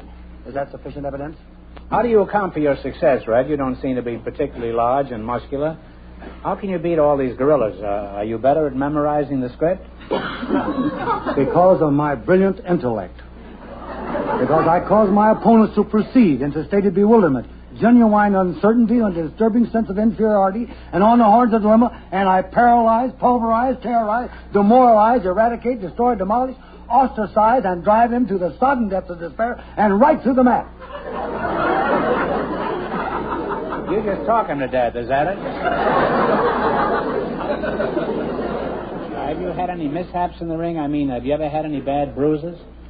I have had my ribs broke, my collarbone, my shoulders, my hands are broke up, my teeth knocked off. Had enough... Wait a minute. You said the secret word. Okay, Ducky. Up in the bird nest. You said the secret word, so you win $50. With the conversation you were making there, you were bound to say the secret word. And the other word. Now tell us what happened to you. What have you broken in the ring? I've had my ribs broke, my collarbone, my shoulders, my hands are broken up, my teeth knocked off. I've had enough stitches in this eye here to make Grandma a quilt. And I had my neck broke and my back broken. Well, Red, now I remember where I've seen you. You were hanging up in a meat market. Now, how can you have all these broken bones and still say that you're in good physical shape? Why? Because medical authorities tell me at Mayo Clinic in Research, Kansas City, where I go through every year, that I'm a specimen of physical perfection. And I'm just like a 16-year-old boy. I have the proclivity and the endurance, the stamina, an orderly mind, tiger-sharp brain, and split-second accuracy, and all the attributes that it takes to be in physical condition. This is what the doctor told you at Mayo? He told me that. He says, you have it, boy. And how soon after that did they take the doctor away? Red, you know, I'm astonished that a man of action can be so articulate. How do you account for this streak of Demosthenes here? Due to the fact, Groucho, the cause of so much misunderstanding in this old world is the fact that people are not able to express themselves adequately, accurately, and convincingly, and expressively. So I've made it a habit and took plenty of time out so that people can understand just exactly what I have to say, so that even the most stupid dolt among them may understand what I have to say. Well, why are you looking at me that way? Red, I would never suspect that you had such a sensitive nature. Do you have any examples of your tender side that you care to give us? Gotcha. I'm glad you said that, because no one will ever know when that little black drop will fall from an angel's trembling pen and stain that final unfinished paragraph in the book of life. So if with pleasure you are viewing any work a man is doing, if you like him or you love him, let him know it.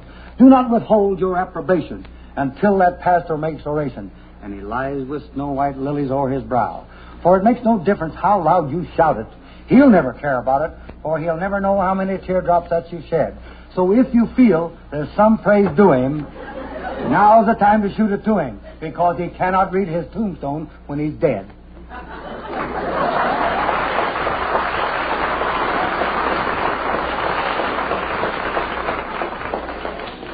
If you don't get the Pulitzer Award for poetry this year, there's something screwy going on at Columbia University.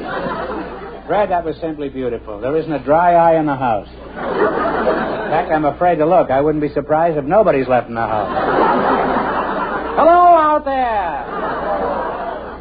Well, this has been a most enlightening evening. It's one of the most enlightening evenings I've spent in years. I'm still in the dark, but it sure has been enlightening. Now, let's play You Bet Your Life. Will you throw Mr. Fenneman over your shoulder? No, he wouldn't do that. I'm glad. All right, now, you selected folk tones and old-time favorites. The orchestra will play the tune. You tell me the name of it. If you miss 2 in a row, you're out. If you get 4 in a row right, you win $1,000. Tell me this name of this old favorite. Play, Jack.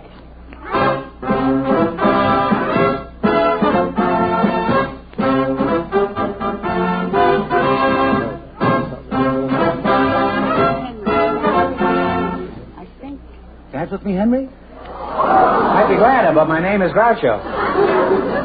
No, it's Wait for the Wagon. Oh. You have one wrong now. Don't get the next one wrong or the game is over. No, I know you've heard this. What is it, Jack?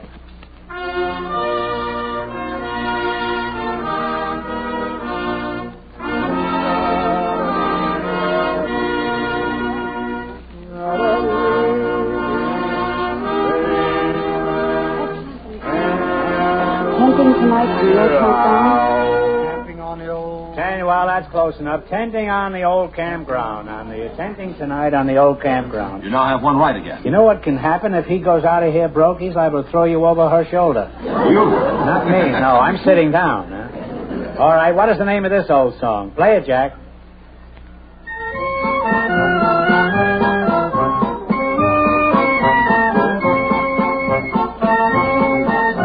My little dog gone? I don't know, but that's the right answer. You have 2 right now.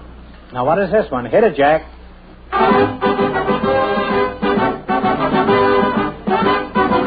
Good morning. Oh, the bear jumped over the bear. Bear went over the mountain. That's a dirty trick, giving him a song with 2 names. I've never heard it called Bear Went Over the Mountain. I've always heard we won't go home until morning. It's always one of me. Bear Went Over the Mountain, indeed. Tell me the name of this old favorite, Professor.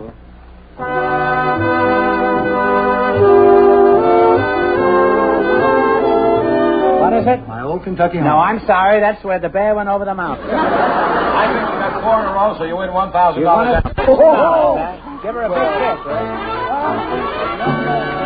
Wait a minute. Now, just a moment. You won $1,000. You can keep it and quit. A bear went over the mountain. Or you can come back at the end of the show and try to double your money. You may even get a crack at $10,000. So go over there and sit down on his lap and think about it. And no matter what you decide to do, thanks for being on the show. Thank you. Thanks for your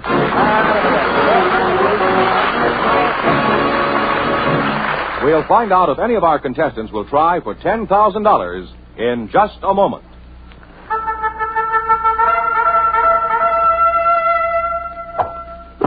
In Robin Hood's day, that was the sound that used to get the news around.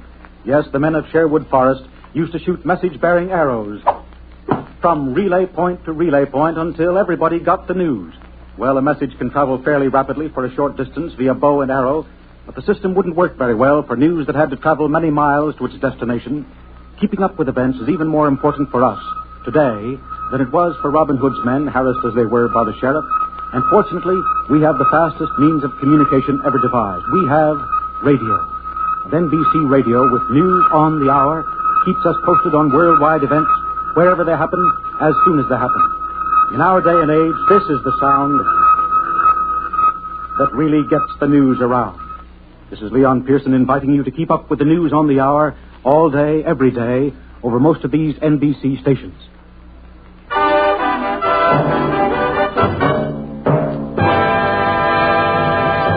Groucho, Mitzi Lynn and Wild Red Barry have decided to keep their winnings, but our first couple wants to tell us their decision, so here they are, Mrs. Papadakis and Joseph Interligi. Would you come in, please? Interligi. You're right. No, Interligi. Interligi. See? Interliggi. All right. Now you've won $1,000. If you decide to try for the 10 and you fail, you wind up with a total of $500. What are you going to do? You can quit. Well, you can go ahead. I'd like to continue. You want to continue? What about you, Joe? We'll continue. All right. Now get together and you pick a number from 1 to 10 and then spin the wheel. If any number besides the one you pick comes up, this question is worth $2,000. Mm-hmm. However, if your number comes up, this question is worth $10,000. What number do you want? 5. Is that all right with you, 5? Well, I like 8. Well, take 13. We'll give you 8. No. You want 8? 8. 8, all right? All right. Give it a time.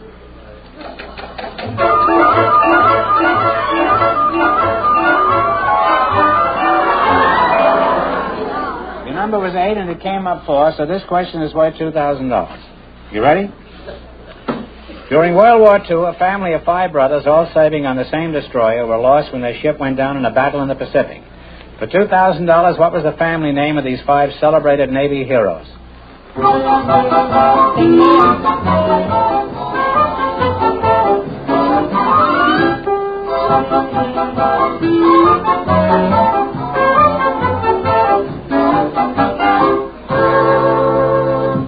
Mr. Indelaghi, what is the answer? I don't know, Mr. Ratchet. What's the answer? I saw the movie, too. Well, I don't know. it's the Sullivans. Sullivan Boys. That's right. I'm sorry you missed it, but you wind up with a total of $500. That isn't too bad. Congratulations, and thanks for being with us.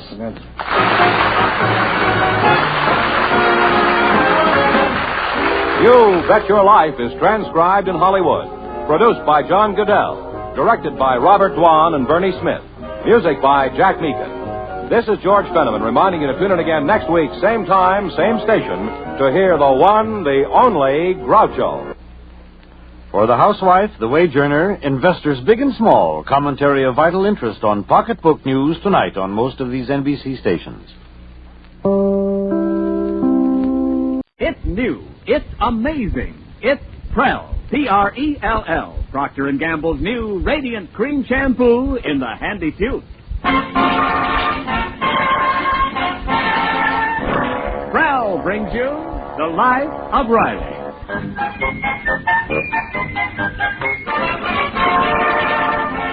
Prell, the shampoo that removes unsightly dandruff in as little as 3 minutes and leaves hair radiantly clean, radiantly lovely, presents The Life of Riley with William Bendix as Riley.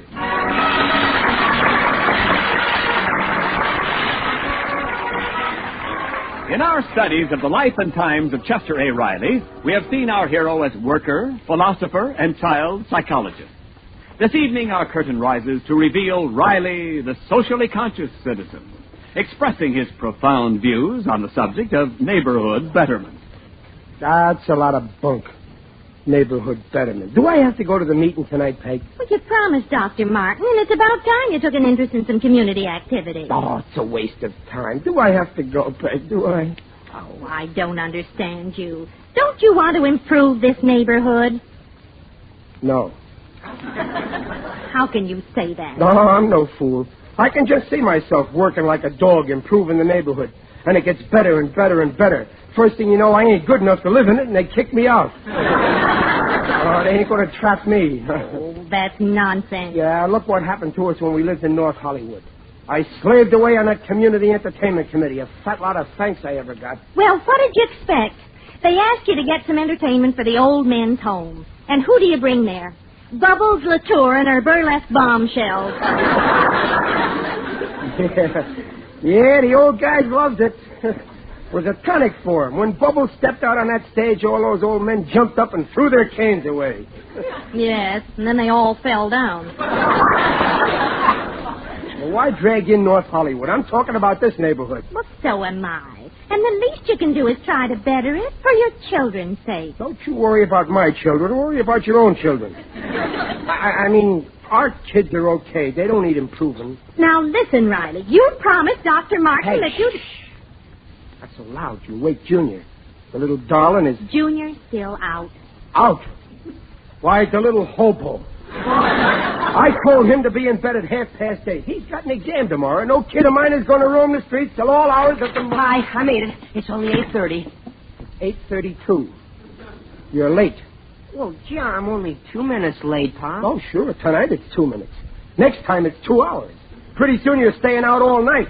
You'll wind up a bum. Oh, Riley. Well, don't laugh. If there's one thing I know, it's how you wind up as a bum. Where were you? Well, I was just loafing on the corner with the fellas. What fellows? Well, the gang. A gang. You hear that, Peg? Our own son, a gangster. He is not. Here, Now, this neighborhood is making a juvenile delinquent out of your own son, and all you can say is calm down. Well, don't stand here yelling about it. If you want to improve the neighborhood, go to the meeting and do some yelling there. I will, and don't you try to stop me. My head's made up.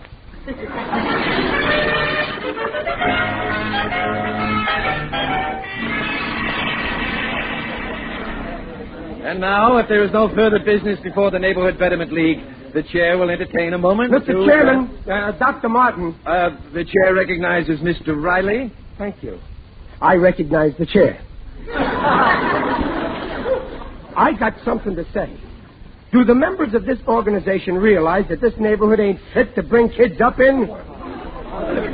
Do you realize our kids are going around in gangs like gangsters? All day they're loafing on corners like loafers. Every night they're roaming the streets like Romans. Mr. Riley. This neighborhood is making juvenile delinquents out of our kids. And it's time we did something about it. We got to get the kids off the streets. Mr. Riley, your concern is very natural, but our Committee on Juvenile Activities has found, I am happy to report, that our particular community is absolutely free of delinquency. The committee is cockeyed. I tell you, the kids around here... Mr. Riley, this committee consisted of some of our leading citizens. Their report found no evidence of any juvenile delinquency. No, they must have been bought off. Those kids are loaded with dough. No, wait, you can't shut me up. I can talk. I ain't home, you know. And I tell you, I'm positive that there's plenty of Mr. Riley, it's getting late. Would you like to head a committee and bring in a report for our next meeting? I accept the honor. Who'd like to be on my committee? Just raise your hand. Nobody want to be on my committee? I'll take anybody. Okay, if that's your attitude, I'll be a committee of one. And I'll bring in a report, and it'll be unanimous.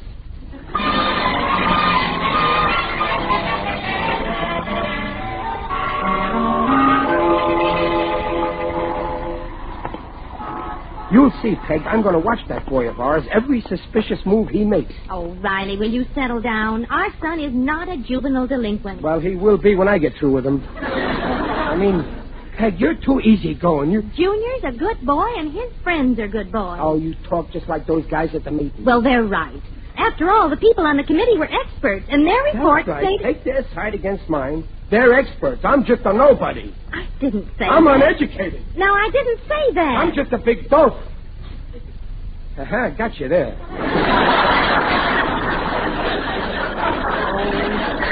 Let's drop the whole subject. Yeah, I'm going to have my own investigation. I'm going to find out what Junior does with every single minute of his time. I can tell you that. Oh, yeah, well, I bet you can't tell me where he is this minute. Go on, Smarty Pants. Where is he? Tell me. Where is he? Where is he? Go ahead, tell me. There he is, across the street, sitting on Herbie Wenger's front porch. Yeah, some kid. He's only happy when he double-crosses his father. Now, dear, why don't you admit you're all wrong about this? No. Oh, come on, Riley. Well, yeah, I guess I am acting kind of silly, Dumpling. Here I've been trying to make out Junior's hanging out with hoodlums, and all the time he's sitting across from our house playing with his little friends. Look at those sweet kids. After all, what's the harm in a bunch of kids playing cards? Why, cards! They're playing cards. Our Junior is gambling. Oh, no. Riley, where are you going? You go on home, Peg. I'll handle this alone. I'll show that committee of experts. will their faces be red when I prove that my own son is a juvenile delinquent?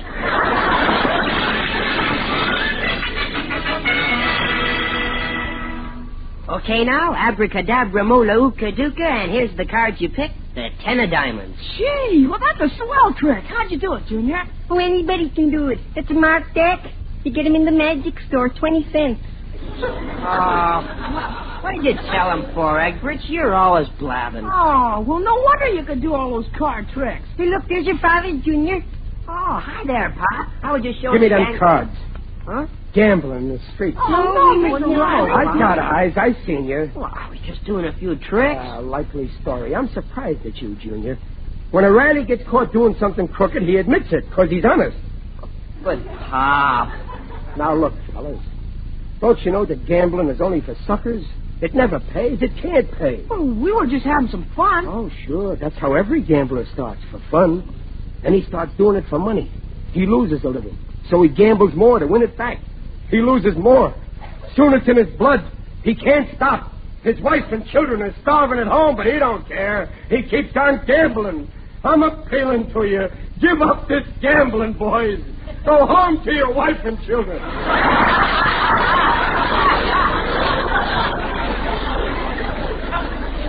But, Mr. Riley, I haven't any children. We're talking about gambling. Pop, we weren't gambling. Oh, stubborn, huh? You won't listen to reason. Okay, I'll prove it to you. Oh, what are you doing, Mr. Riley? Oh, don't be so innocent. You know what I'm doing. I'm dealing poker. Now get your money out. I haven't got any money. Well, I'll lend you money. Here. I don't know how to play poker. I'll teach you. I'll prove to you kids you can't win when you're up against a smart operator. I'll open a pot for a dime. Now, come on, play.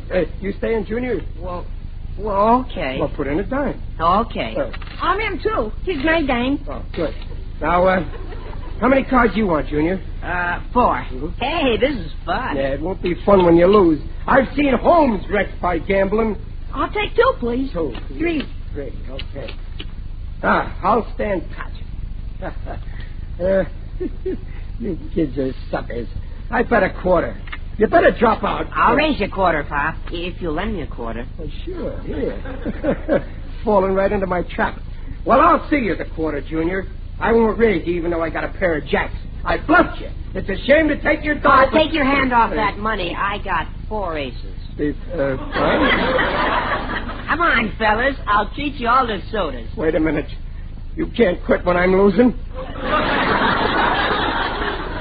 One more deal. I don't want to play anymore. Sit down, Junior. Pick up your cards. Hey, Pop, look, there's a... I mixed them up good this time. And... Mr. Riley, it's the cops. Well, tell him to beat it. We don't want no kibitz if you shoot. The cops! He's at the cops!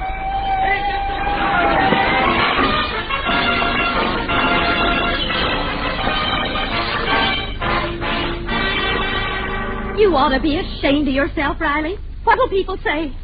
Just listen to this part. When booked at Central Police Station... Put the paper down, Peg. I don't want to hear no more about it. Riley defended himself as a civic reformer and asserted the reason he was playing poker with 3 children was his passion for stamping out juvenile delinquency.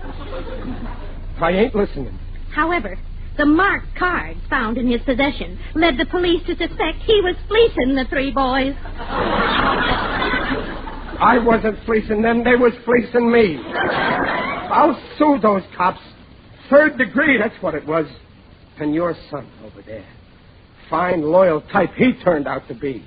He answered everything the police asked him. Well, gee, they kept asking questions. So let him ask. It's time you learned that we've got a code in the underworld. No squealing. Stop blaming Junior. If you'd left those boys alone... I told you we weren't gambling. We were just I don't want to hear no more of your alibis, Junior.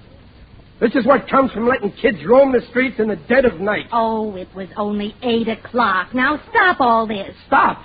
I ain't even started. I'm going to get those kids off the street at night. You'll see. Riley, you've got to stop interfering. Now, this is none of your business. It is so. You're forgetting that I happen to be the official committee on juvenile delinquency in this neighborhood, and I'm cleaning those kids off the street if I have to become a street cleaner. And just how do you propose to do it? Have a curfew? A what? A curfew. That's what they used in the old days to get people off the street. Oh, the old days, huh? Well, that's it. If a curfew can get those kids off the streets, I'm going right down to Stefanati's antique shop. Huh? What for? I'm going to get the best second-hand curfew that money can buy.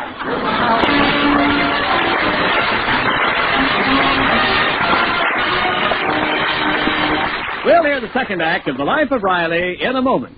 Well, Ken, everyone's spreading the good news about Prell, Procter & Gamble's Radiant Cream Shampoo in the handy tube. Yes, Prell's making shampoo news in 2 ways. First, Prell uncovers a natural radiance in your hair no soap shampoo can match. Because Prell can't leave a dulling soap film. Second, Prell removes embarrassing dandruff in as little as 3 minutes. Doctors' examinations proved it. In case after case, even stubborn dandruff was controlled by only 2 Prell shampoos a week. And Prell goes farther than any other known shampoo, cream or liquid, because it's concentrated for economy. You use less, get more lather. One trial will prove it. So for hair radiantly lovely, free of unsightly dandruff, ask for P-R-E-L-L Prell Shampoo. Leaves hair radiant, green and bright. Not a bit of dandruff is in sight. Comes in a tube, handy too. P-R-E-L-L Prell Shampoo. by Prell.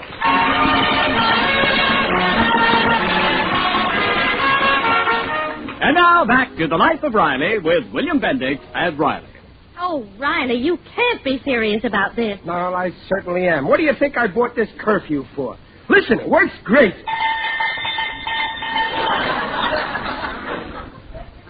That's a real good curfew.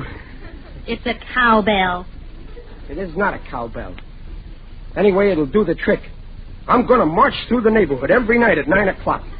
I read in the library how the town crier did that in the olden days. Well, I never heard of such a thing. Night after night, the kids are going to hear this bell, and they'll follow me home. Like in that fairy tale, I'll be the pie-eyed piper. I won't let you do it, do you hear? I know my duty. Now, it's no use arguing. Lots of times before you said you wouldn't let me do things, and what happened? You didn't do them. Well, you used to trick me. You'd kiss me and I'd weaken, and then you'd kiss me again and I'd forget all about it. Now when you kiss me, well, I'm a little older. It's no novelty. Now, so you're getting excited, Peg. I'm ringing that curfew tonight. You're not. I don't want people to find out I'm married to a lunatic. Stop worrying. If they haven't found it out by now, they never will. Peg, you're mixing me all up. Now, excuse me, I'm going to take a little nap. I got a hard night's work ahead of me. Riley... Wake me up at 9 o'clock sharp. Riley, Peg, I'm trying to take a nap. Oh, all right. Are you going out, Mom? Oh, yes, dear. I promised to go over to Mrs. Anderson's tonight. Listen, Junior. Well, what's up, Mom? I don't want your father to hear. Now, he's taking a nap in there, and he expects me to wake him at 9 so he can ring that silly curfew. Oh, brother. Now, let him sleep. Once he dozes off, he's liable to sleep right through the night in that chair. So don't make any noise. Oh, don't worry, Mom. You leave it to me. Curfew shall not ring tonight.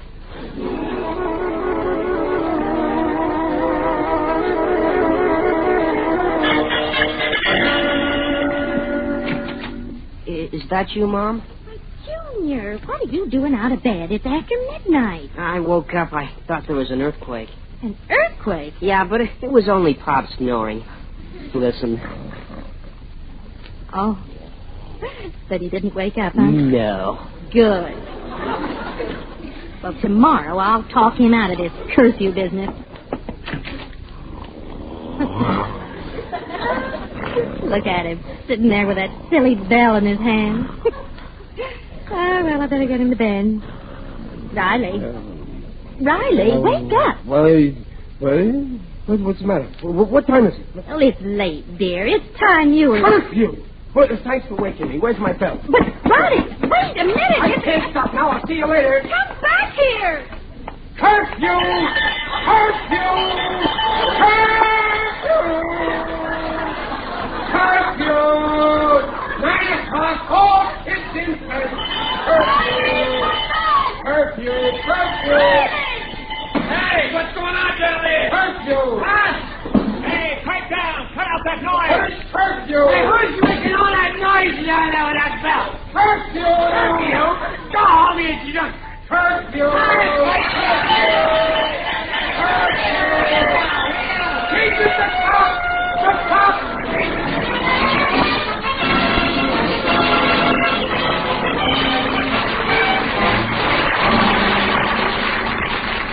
It's disgraceful, that's what it is. Absolutely disgraceful. Guys, put down that paper. I don't want to hear any more about it. Look at that headline. Paul Revere Riley rides again. Without a horse.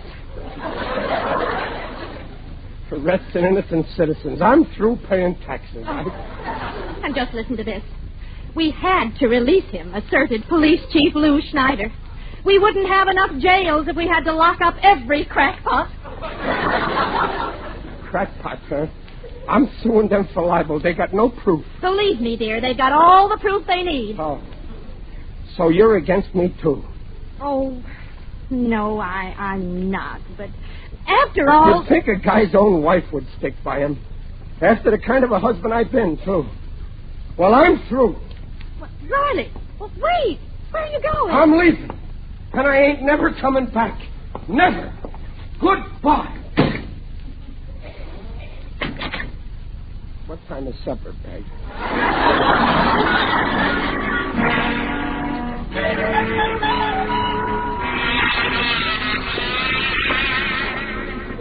Oh, what a mess. I try to straighten people out and everybody laughs. Nobody laughs when I do it.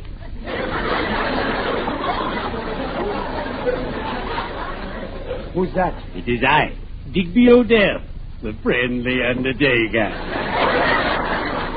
Greetings, Riley. Greetings. You're looking... going my way. Oh, Digger, I got in an awful mess. You heard about me and my bell. Huh? Yes, I heard about it. Of course, the papers must have exaggerated. No, I woke up the whole neighborhood. That's not true. Nobody stirred down at my place. Well, I didn't mean any harm. I just wanted to clean up this juvenile delinquency around here. Well, I'm an old hand at this civic reform. Years ago, the small town I lived in was overrun with horrible vice. It was wide open. Well, what happened? I ran for mayor on the reform ticket. My campaign slogan was, elect Digby Odell. He'll put the lid on. Did you win? No. Try as I might, I couldn't dig up enough voters. What a landslide. Riley, you're not the type to meddle in these matters. Your approach was too drastic. I know what I'm doing. Ah, foolish you. As usual, rushing heedlessly pell-mell toward disaster. You remind me of a daredevil pilot friend of mine, John Brown, whose epitaph now reads, here lies John Brown, who flew his plane a bare 6 feet above the terrain. But alas and alack for reckless John Brown, he was 6 feet up, now he's 6 feet down. Well, I did the best I knew how. Everybody saw at me. I tried to explain, but I can't open their eyes. Who can? Sometimes a gentle approach is more effective. Now take my advice, Riley. Go to the boys. Win their confidence. Become their friend. That's the way to reform them. Yeah? Yeah, maybe that's the best way. I'll be their pal. Oh, Digger, you made me feel 100% better. From now on, whenever I need a lift, you're going to be the first person I go to. Strange. I'm usually the last person people go to. Well, cheerio. I'd better be shoveling off.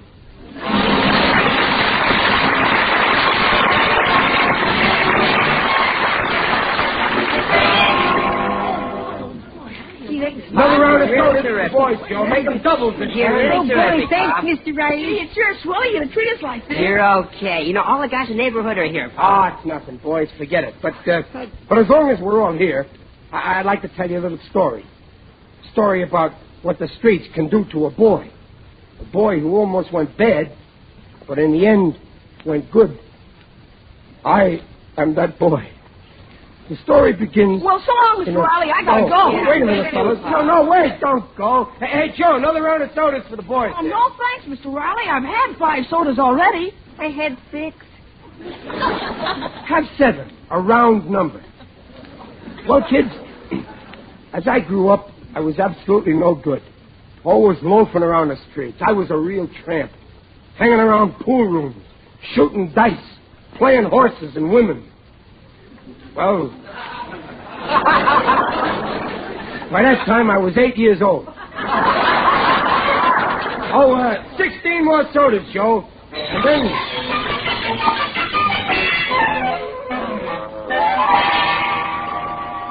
Peg, you should have been there. It worked like a charm. I got those kids reformed 100%. That's fine, dear. Yeah, I made up this phony story about my life, see, and I explained how I wanted to keep them off the streets, and they was with me to the last little man. And it was love that done it. Love and ice cream sodas. $8 worth. It was worth every penny. I'll show you. Look out in the street. Not a kid in sight. What? Well, that's right. And it's only 5:30. Well, that's very strange. Usually they're all out playing at this time. Maybe you did convince him about more studying. Well, that's what I've been telling you, Peg. Right. Hey, look, that's Dr. Martin. Come here, Doc. He's the chairman of the Betterment League. He tried to shut me up at the meeting. Now, you take it easy. Yeah. Good evening, Mr. Riley. Yeah, you're just the guy I want to see, Doc. You're the one who said there's nothing I could do about juvenile delinquency around here. Well, take a good look around you. Not a kid on the street.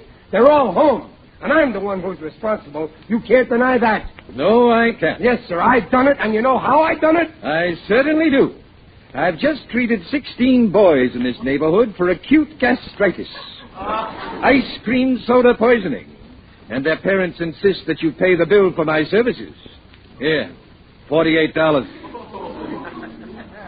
What a revolting development this is.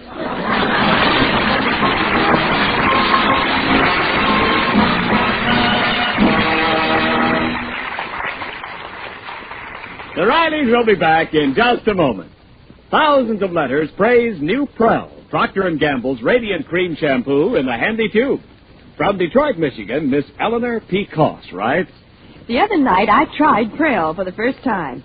I could hardly believe how soft, silky, and easy to do it left my hair. And even my boyfriend remarked about the dainty scent of my Prell-washed hair. Yes, everyone talks about Prell because Prell leaves hair excitingly radiant. Removes unsightly dandruff quickly. You'll sing about P-R-E-L-L Prell shampoo leaves hair radiant, gleaming bright. Not a bit of dandruff is in sight. Comes in a tube, handy too. P-R-E-L-L Prell shampoo.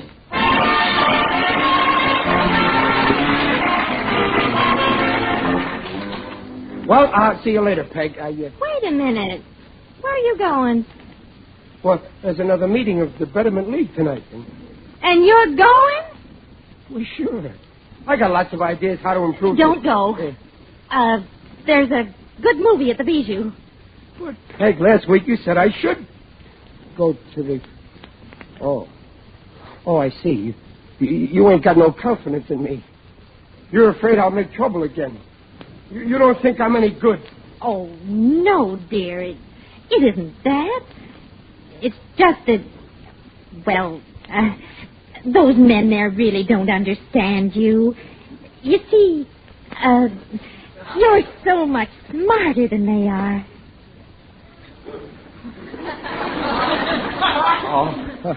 Oh, Dublin, you're so right.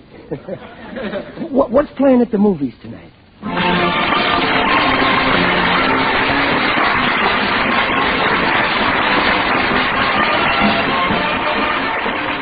Procter & Gamble invites you to join us again next week to hear The Life of Riley with William Bendix as Riley.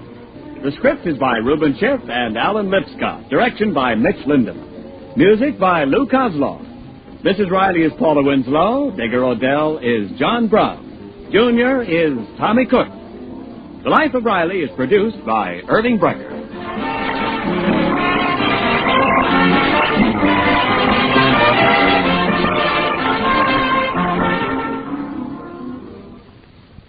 Listen, everybody. No matter what your job, housewife, mechanic, office worker, salesman, you need Lava Soap to get dirty hands sparkling clean in 30 to 50 seconds. 50,000 tiny scrubbers in every inch of Lava's snowy lather remove the deep, ground-in dirt from skin crevices around fingernails. Get the grime and grease ordinary wash-ups miss. And Lava is wonderful for cleaning children's grubby, grimy knees and elbows. Amazingly gentle, too. And say, Here's a sensational offer. Lava will send you 12 large-sized gladiolus bulbs, guaranteed to bloom this year or your money back. All you do is this. Simply mail 25 cents in coin and one Lava Soap box front with your name and address to Lava Soap, Cincinnati 1, Ohio. Still easier, your dealer has convenient order blanks. This offer, good everywhere in the United States except Montana, is made for a limited time only. So hurry, send now. The address, Lava Soap, Cincinnati 1, Ohio.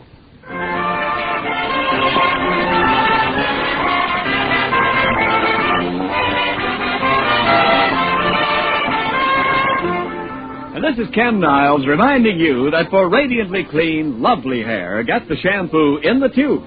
P-R-E-L-L. Prell Shampoo.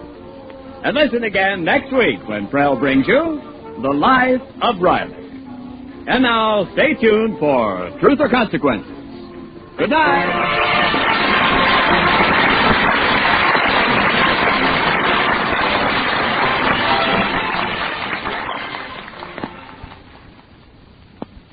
This is NBC, the national broadcasting company.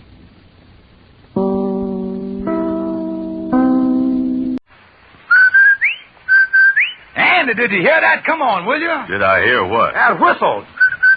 That's the Rinso White whistle. And Rinso means us. That's right. Rinso gets clothes Rinso White, and Rinso presents the Amos and Andy Show.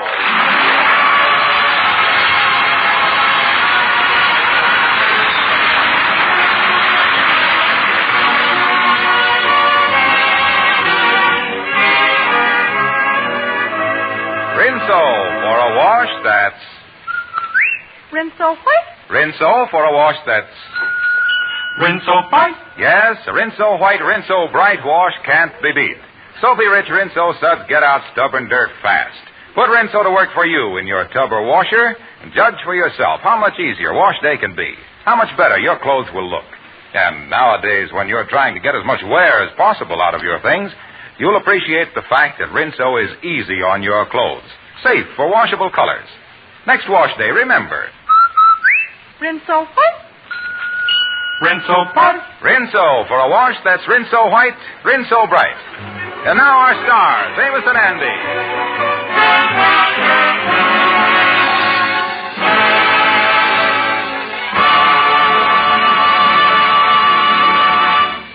Today, Andrew H. Brown received a letter from a reputable Chicago clothing concern offering him a position as their representative at $75 per week, plus commissions. Yes, it was a surprise to us, too, but the old boy has it. And right now he's in his office joyously telling the news to Amos. Amos, I knowed I was going to hit the jackpot someday. Now, there's the letter right there. I'm really going to have money to live on. Yeah, well, I'm sure happy for you, son, but don't go spending this money now as fast as you make it. Well, I know this much. I was tired of living the way I is, and I'm going to start living like a man that's got success ought to live. I'm going to eat in the best restaurants. Oh, only the expensive ones, huh? Oh, yeah, high class, where the peoples don't blow on their soup. The waiters does it for you. And I'm going to rent me a big house and have servants and everything. Yeah, well, I'm glad to hear that. I suppose you're going to have a valet to wait on your hand and foot. Yeah, and even maybe another one to wait on the rest of me. Oh, yeah, I'm going to hire a gardener to take care of the big grounds I'm going to have around my house. Oh, you're going to have a lot of grounds, too. I suppose you're going to have a swimming pool, too. Oh, I'm going to have 3 swimming pools. Hot, cold, and loose. You know, Andy, you are starting to spend your money even before you go to work. Yeah, but the job is in the bag, son. Here, read this letter to me. I knows it by heart, but I loves to hear it. Yeah, oh, from the Prentice Clothing Company, huh? Yeah. Oh, I was here to them. That's a high-class concern. Certainly is high class. You can see for yourself they only writ on one side of the paper. Say here, dear Mr. Brown, you have been suggested as the logical salesman to represent our firm in Harlem. Yeah, jump down to the salary part. Oh, here to say, this position guarantees that in addition to commission, you will receive a salary of $75 per week. $75 per week. That's sure a high bracket. Oh, man, I can feel Morgenthau's hand in my pocket right now. Then I say here, naturally, we require a letter of recommendation from some citizen of good local standing. Yours very truly, the Prentice Clothing Company, Chicago. Yeah, Amos, you was a local citizen in good standing. How about you writing a letter? Well, all right, I'll write one, Edna. Let me see what I'll say. Well, just tell them that I is the steady type. I ain't flighty or nothing, and anything I starts, I sticks to. Tell them I've been doing the same thing now that I was doing 5 years ago. Yeah, but you ain't been working for the last 5 years. Well, I stuck to it, didn't I? All right, I'll go home and write the letter. Well, I'll walk along with you there. Now that that's all set for the job with the Prentice Clothing Company, I'm going over to the lodge and sell everybody I see a suit of clothes.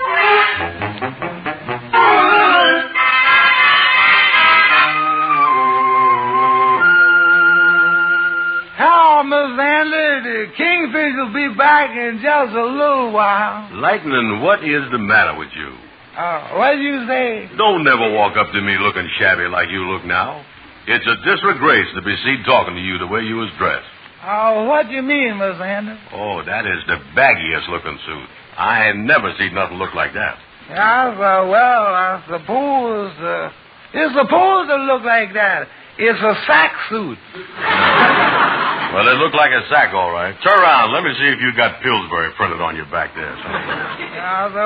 Where'd you get that suit at? I bought it at a second-hand store down the street. The fellow that sold it to me said it was a genuine Harris tweed. A Harris tweed? Yeah, it was a fellow by the name of Harris wore it for 6 years. But I guess the suit is getting awful thin. I say it's getting thin. In another couple of months, you're going to have to wear a slip under that thing. Lightning, I is selling men's suits. Yeah, well, I'll buy a suit from him, Miss Andy. All right. I'll take your measurements. Lightning, get on out of here. How's the brother King? I'll take care of that later, Lightning. Okay, Miss Andy. You get out too, Anna. Well, wait a minute. I come over to talk to you, Kingfish. I'm not going to leave my cards on the table. I've been figuring the reason I never gets nowhere, and it's because I've been tied up with a bum like you. And from now on, me and you is enemies. You hear that? That's what it is, enemies. That suits me, because I got a job paying me $75 a week. And let's sit down at the peace table. You really got a $75 a week job, huh? Yeah, here. Read the letter I got. Prentice Commission, $75. And I'm crazy about you. Partner, dear, about this $75 a week job of yours, now, that's a lot of money for one man to handle. You need a manager. Oh, I thought you was leading up to something like that. Nothing doing, Kingfish. Well, now, wait a minute, Andy. You need me to be your manager. Kingfish, I want to ask you a question. Andy, you need a manager. I want to ask you a question. I'm telling you, you need a manager. Kingfish, will you let me ask one question? Okay, go ahead. Why does I need a manager?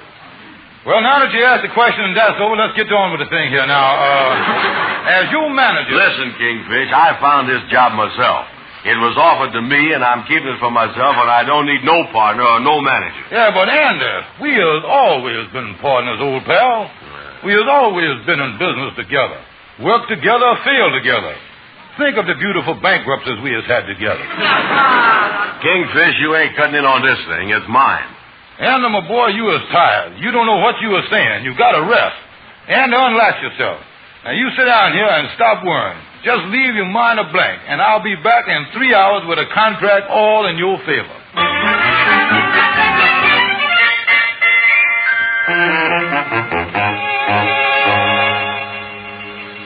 Oh, hello, Kingfish. Come on in. Glad to see you. I sure is glad to see you. Oh, how are you, Gabby? Tell you why I was here. You was a lawyer, and I need some advice, and I need it fast. Well, you come to the right man. You sure come to the right man. Because I work fast. In the legal profession, I was known as a dynamo, an electrical dynamo. By the way, you got any money to pay for this advice? No. I just blew a fuse. Well, now look here, Gabby. The advice that I want don't amount to much and won't take no time. Sorry, but I was too busy to work for clients. Don't pay. I'm much too busy. Why, I just finished a big case today. You did? I sure did. I defended a man that was accused of stealing a crate of oranges, a whole crate of oranges. I plead his innocence. Because I knew he didn't do it. Yeah, well, did he pay you? Sure he paid me. In fact, here, have a glass of orange juice. No thanks, Gabby, but tell me, is you got to have money before you give me any advice? That's right, Kingfish. You got to have $2 cash, $2 cash. Cash. Won't you take my check? Sure, if you wrap the cash up in it. Gabby, will you settle for $50 cash? Kingfish, you got yourself an attorney. Okay, Gabby. Now, here's what I want to know. Suppose you know the man that was going to get a nice job paying him $75 a week. I figure how to get that money away from the man. I sure get away from him. I don't know what road you took, the high road or the low road, but you sure got to Scotland before me there. Look, Gabby, if this man is making $75 a week, according to the law, is there any reason why I can't get him to sign a contract telling me 50% interest in his salary? Oh, that's legal, all right. Yes, indeed, that's legal. But you got to be careful that you don't run up against the Pure Food and Drug Act. The Pure Food and Drug Act. The Pure Food and Drug Act? How you fit that in there? Well, you was guilty of pure chiseling, and because you was taking the food out of his mouth, the first act of the police will have you drug in the court. That's the Pure Food and Drug Act if I ever had it. Sure is.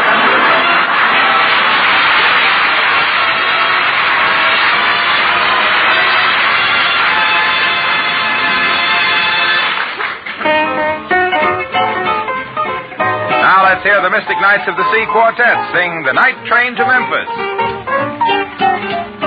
Take that night train to Memphis, take the night train to Memphis, and when you arrive at the station, oh, I'll be right there to meet you, I'll be right there to greet you, so don't turn down my invitation. Oh, take that night train to Memphis, take the night train to Memphis. You know how I'm longing to see you. Oh, take the 357 and arrive at 11, and I'll be shouting hallelujah, hallelujah, hallelujah. I'll be shouting hallelujah all the day. How we will have a jubilee down in Memphis, Tennessee, and we'll shout hallelujah all the way. Now when the train comes along, I will meet you at the station when the train comes along. Well, watching the trains come in, watching the trains go out. What do I do when the trains come in? Well, I watch all the trains go out. Hallelujah, hallelujah. I'll be shouting hallelujah all the day. Oh, we will have a jubilee down in Memphis, Tennessee, and we'll shout hallelujah all the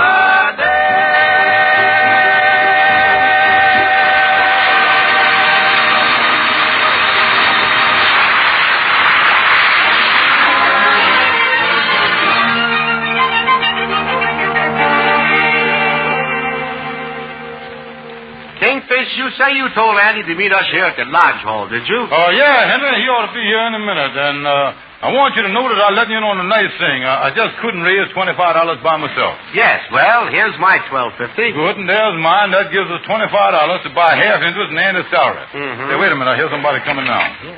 Come in, Brother Andy. Come in. Charming to see you, Andy. Yeah, charming to see you, too. Sit down, Brother Andy. There's a soft seat right there. Before I forget it, Andy, me and my wife would like to have you come over to our house for supper tonight. Only yesterday, Mrs. Van Porter was saying we ain't had Andy Brown up to our place for supper for a long time. I ain't never been up to your place for supper. Has it been that long? Yeah, well, we can get to the social stuff a little later, boys, but now let's sit down here and talk. And as you done think about what we was discussing before, maybe me and Henry can be your managers. Yeah, I think about it, and I still don't see why I need no managers. Fellas, y'all are just wasting your time. Now, you know, Andy, if you keep up this attitude, well, we liable to refuse to be your managers. How would you like that? I'd like it. I know you'd see our way. Now, let me read you the contract I got you. Now, this is the most important thing I got you. Just put everything in writing so you ain't going to have no mistake about nothing. Yes, and this is all in your favor, Andy, because you is the helpless type, and you need some shrewd managers. Yeah, that's right, Andy. Now, let me read the contract here. Say here, Andrew H. Brown, hereafter referred to in this document as Helpless Brown, agrees to appoint as his joint business managers Henry Van Porter, hereafter known as Shrewd Henry, and George Kingfish Stevens, hereafter known as Even Shrewder Stevens. Now, how do the contracts sound so far, Helpless? Just keep reading. Yes, go on. How does it sound to you, Shrewd? Oh, it sounds just fine. Even shrewder? They say here, the said managers agree to pay the said Andrew H. Brown $25 in cash. And on top of that, said managers agree to break their backs managing, helping, advising, talking to, and talking with Andrew Brown, in return for which he agrees to pay them 50% of his salary as long as he got a job. Furthermore... Hey, wait. Something done whizzed past me there. Hamler, I don't even know what you're talking about. No, I didn't notice nothing whizzing by. Let me finish reading the contract. Furthermore, Brown gets the lion's share of the weekly check of $75, and all that the managers get is a measly $37.50. Furthermore... Hold it. Something else done whizzed by me again. I never see the contract go into high gear like this one do. Well, Anna, I think that gives you an idea of what a fair contract is. Now, me and Henry are going in the other room and copy it on the typewriter right quick so we can all sign the thing. Yeah, see you in a minute, Andy. We'll be right back. Them two is always trying to pull a fast one on me. I think they're chiseling in on me. Well, how is it there, Edna? Come in, Amos. Come in. Yeah, I didn't say that. Wasn't that the Kingfish and Henry running down the hall there a second ago? Yeah, I guess it was, all right, yeah. Say, Andy, I was just over to your office, and this telegram was there for you. I thought I'd bring it over here. Telegram, huh? Let me see it, Amos. Yeah, must be something important. Yeah, it is. Yeah, what do it say? Read it. It's from the Prentice Clothing Company in Chicago. Listen to this. Huh? We sent you an offer of a position by mistake. Due to an error, we wrote to you instead of Andrew B. Brown. Oh. Please disregard our letter. Hope this hasn't inconvenienced you. Prentice Clothing Company. Well, Amos. Oh, gee, Andy, that sure is bad news, ain't it? Yeah. You know, even if they did make a mistake, they could have given me a chance at the job. This way, I'd be fired before I was even hired. Yeah, they could have given you a chance, all right. Oh, yeah. On every other job I done had, before they fired me for being no good, they at least give me a week to prove it. Well, it's just one of them things, Andy. Yeah, that's a bad break, all right. It's sure going to be a surprise to Kingfish and Henry. You know, they want to be my managers and take a percent of my salary. Oh, if they pulling that stuff again, don't they ever stop trying to chisel? Well, it don't look that way. Somebody ought to teach them a lesson. Yeah, you're right. Somebody ought to, Say, wait a minute. Yes, sir, you got an idea there, Amos. Teach them a lesson. That's the stuff. And you know something? What's that? I is going to be the teacher. Well, Andy, I don't know what you're going to do, but I sure all for it. Well, hello, Amos. Hello. Well, how you there, Amos? Hi, fellas. Well, here's the contracts all typed up. Yeah, well, we all set to close the deal here. Now, how about it, Andy? Well, tell you, boys, I've been thinking it over. That whizzing stuff in the contract there, that didn't amount to much, did it?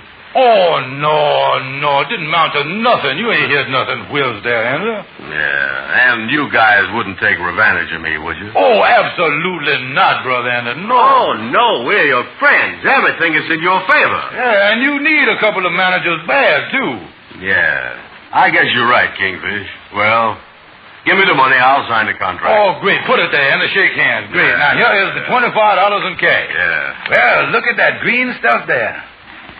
Yeah, now, just sign it right there, Andy. Right there where the dotted line is. Just put your name right on there. Okay. Wonderful. Look at that. Andy, congratulations. This is the smartest thing you have ever done. Kingfish, you ain't kidding.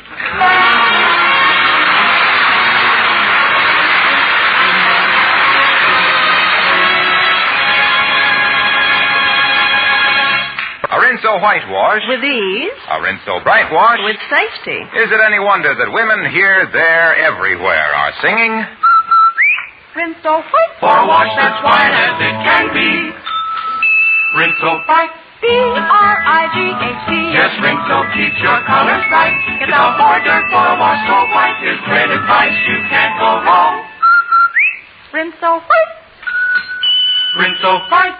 Happy little wash stays strong. Plenty of reason to be happy on wash day with Rinso's soapy rich suds on the job. No hard scrubbing or boiling, just a short soaking with Rinso, a few quick finger rubs on extra soiled places, and clothes are ready to rinse. And I don't sneeze my head off either since I changed to Rinso. Right, ma'am. Rinso's anti-sneeze. It's made by an exclusive anti-sneeze process and is 98% free of sneezy soap dust. No other granulated soap can make this claim. So next wash day, remember, a Rinso white wash. With ease. A Rinso bright wash. With safety.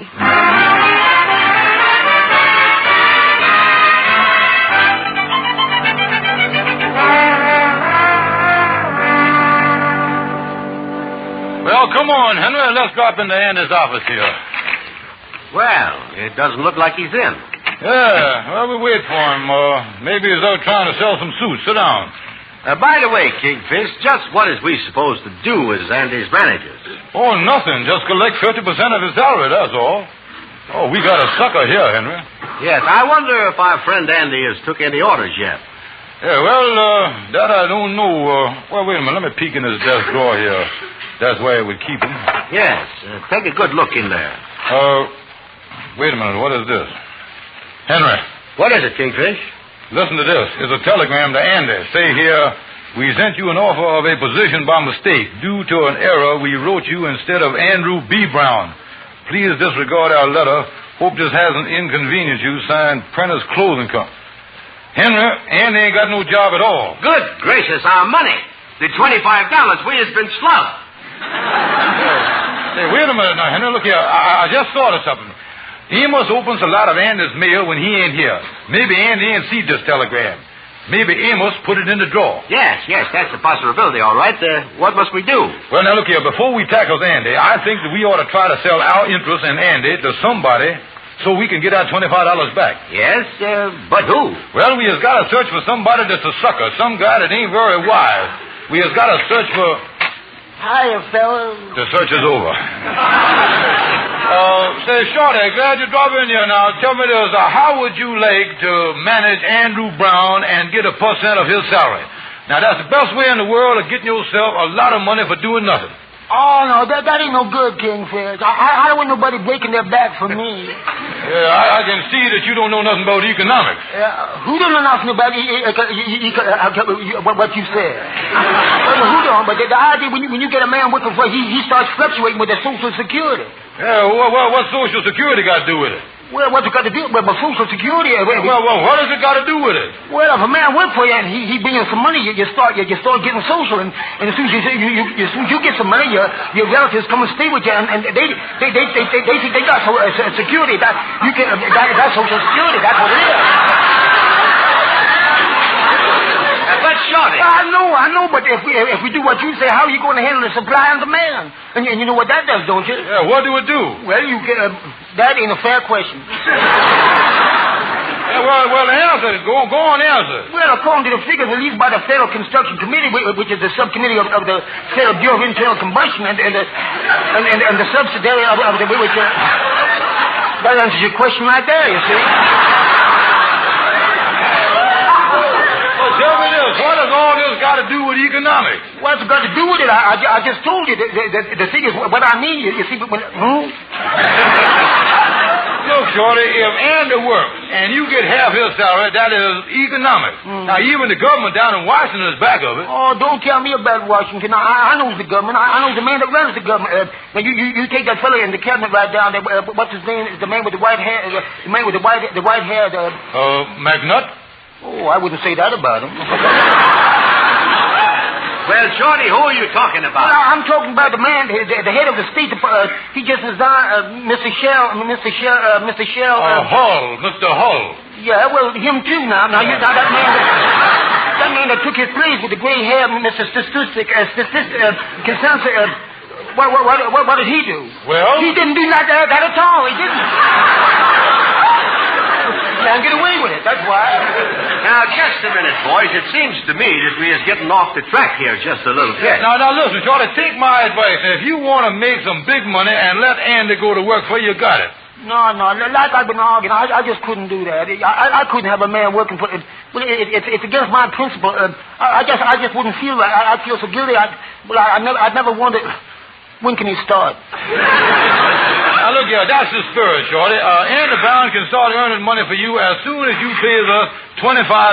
$25? It's a wonderful proposition, Shorty. You'll never regret it.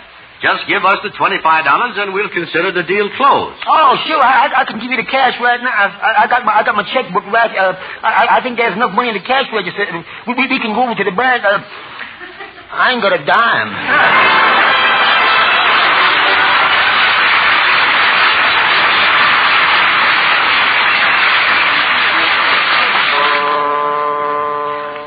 Kingfish, I think it's hopeless. After we done flop with Shorty, I tried selling our contracts to a couple of other people, but with no success. Yeah, well, we got to get our money back, because that was my wife's money, and I got to get it. Yes, I thought we had the best deal of our lives, and it turned out to be a mess. How could Andy be such a chiseler? Yeah. Here comes Andy across the street now. Look here, I'm going to show you how I'm going to handle the thing. It can't miss. Nobody ain't ever put enough no on me yet, you know. Yes, well, do your very best, Kingfish. Wait a minute. Well, old pal Andy. Hi, fellas. Hi. Hello, Andy. Yeah, got some bad news for you, Andy. Yes, what's that? Yeah, here it is right here. I'll read it to you. A law. Andy, they just passed a new law. And it just happens to apply to the deal that me and Henry's in with you at the moment. Yes, read it to him, Kingfish. Yeah, let me read you this law. Law number 1796. Say here, this law applies to all citizens of the United States of America.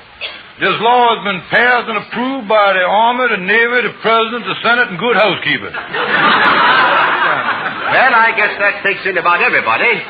Yeah, well, what's it say? Well, now, that's what I go read you. Now, just keep your ears open and listen here. Now, here's the most important part of the whole law. Yeah, read it to me. Go ahead. Say here, any man who sells part interest in his salary to anybody is liable to a $5,000 fine, 10 years in prison, or both.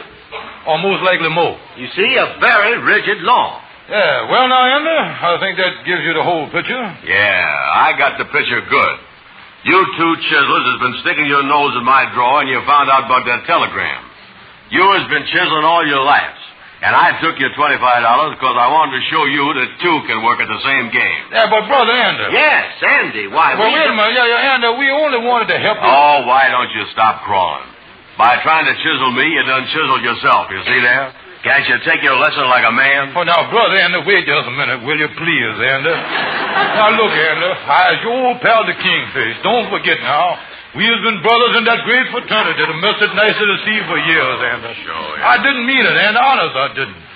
Andy, I got to have that money back. It belonged to my dear, sweet, gentle wife. And if I don't get it back, she'll murder me, Andy. All right, crybaby. Get up. Here's your $25 back. And you can tear up the contract. Oh, that's it, Andy. But just don't ever forget about this in case you ever get any more ideas to pull a fast one. Yeah, all right, Andy. I'll tear up the contract right now. Here it is. Brother Andy, I can't thank you enough. Yeah, and believe me, Andy, this done really learned me a lesson. I really deserve. I'll never try to chisel nobody again. Me neither, Andy. Andy, never again will ever I try to cut in on anything of yours as long as I live.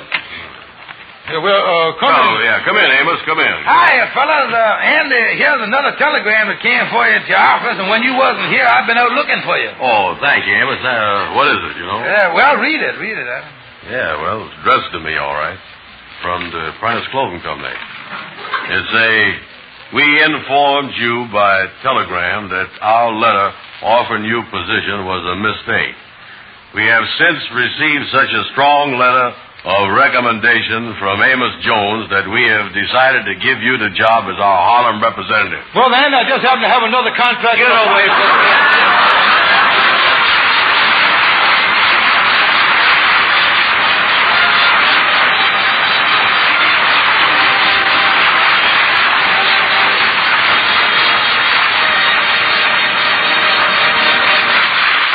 Amos and Andy will be back in just a moment. For an easier wash day, get Rinso. Rinso's soapy rich suds get out stubborn dirt fast. Get white clothes, Rinso White. Washable colors, Rinso Bright.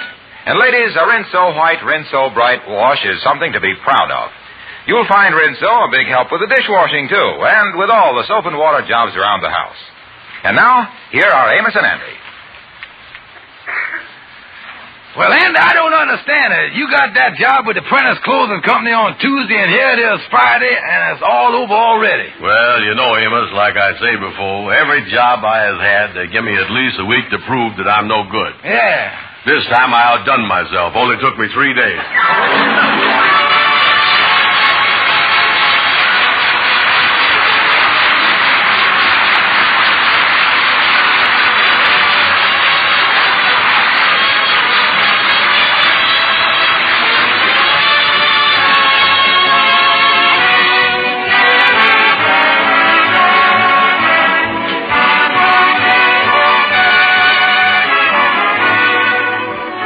Be sure to be with us next Friday evening at this same time when the makers of Rinso will again present the Amos and Andy Show. Next week, the Kingfish and Andy test their artistic abilities by designing an Easter hat for the Kingfish's wife. So don't miss the fun. This program is broadcast to our armed forces all over the world. This is Harlow Wilcox saying good night to all of you from all of us. Say, you're being mighty careful about those red ration points, aren't you, ladies? Well, don't forget that you can get extra red points by turning in your used kitchen fats and greases to your butcher. He gives you 2 red points plus 4 cents for every pound. Save all waste fats. And when you have a full can, take it to your butcher right away for extra red points.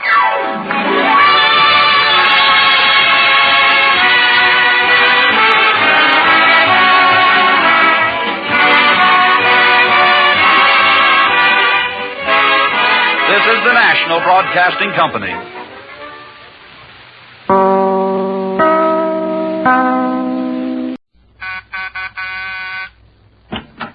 Well, hello. Come right in. Oh, George, we've got company.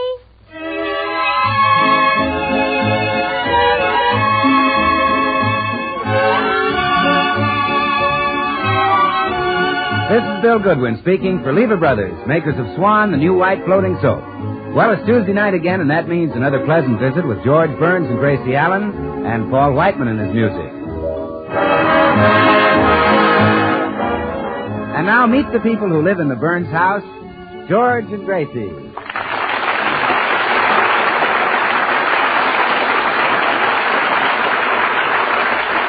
Well, today we pick up Gracie at the beauty shop. She is chatting with her friend Tootsie Sagwell. Well, you mustn't be impatient, Tootsie. That mud pack will do wonders for your face. Do you really think so, Gracie? Well, I'm sure it will. I remember I came home one rainy day and George had tracked mud all over the carpet. Well, after I scraped the mud off, the carpet looked much better. Gee, I'm so encouraged. I wonder how much longer I'll have to leave it on. Well, we'll ask Madame Yvette. Madame Yvette? Oh, oui, madame. Miss Sagwell would like to know when she can take the mud pack off. Oh, that will not be possible for 10 more minutes, madame. Oh, dear, 10 whole minutes? That is what I said, madame. Oh, couldn't we do something to hurry it up a little? Look, I'm telling you it's going to take 10 minutes. There ain't nothing we can do about it, madame. Well, Madame Yvette, we understand and thanks. Parlez-vous, madame? Oh, isn't she charming, Gracie? So continental. Oh, yes, a real daughter of France.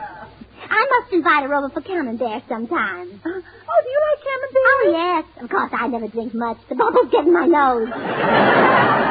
How cute. The French have a quality that no other people have. You know what I always say? Only soir qui mal pense. I wish I knew what it meant. Oh, what do you care? It sounds marvelous. Gracie, if I ask you a question, will you promise to give me an absolutely honest answer? Oh, yeah, I promise, Tootsie. Go ahead. Well, I spend lots of time and money in this shop, and I really want to know now. Do you think I'll ever be beautiful? Well... do you think I'll ever be pretty? Well... do you think I'll ever be just a little above average? Well... Do you think I'll ever be just a little below average? Of course you will, Tootsie. Oh, thank you, Gracie. Oh, I'll bet I know why you're having all these treatments today. You've got a new beau, haven't you? That's right. Oh, he's divine. You know, I'm taking a course at night school now, and he's my instructor. Why, what kind of a course? Automobile mechanics.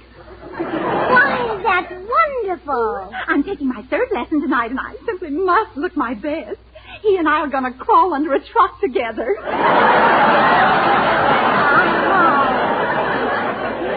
Well, Tootsie, I have to be going. I hope you make a big hit tonight. Goodbye. Goodbye, Gracie. I'm leaving, Madam Yvette. See you Thursday. Parlez-vous. Inky dinky. I'll bet you got a shock when I answered her in her native tongue. Hello, Gracie. Oh, hello, Bill. Where are you walking to? Oh, down to Sunset. Well, I'm driving that way. Hop in. I'll take you as far as my house. Oh, thanks, Gracie. Gee, you know, Gracie, I'm getting a lot of lifts from girls lately. Only last night I had a funny experience riding in my girlfriend's car. Really? What happened? Well, I asked her to stop, so she did. And she kind of put her head on my shoulder, and I was whispering to her. What were you whispering, Bill? Oh, you know, Gracie, just cuddly stuff. Well, like what? Like what? Oh, you know, the same thing George whispered when he was courting you. Oh.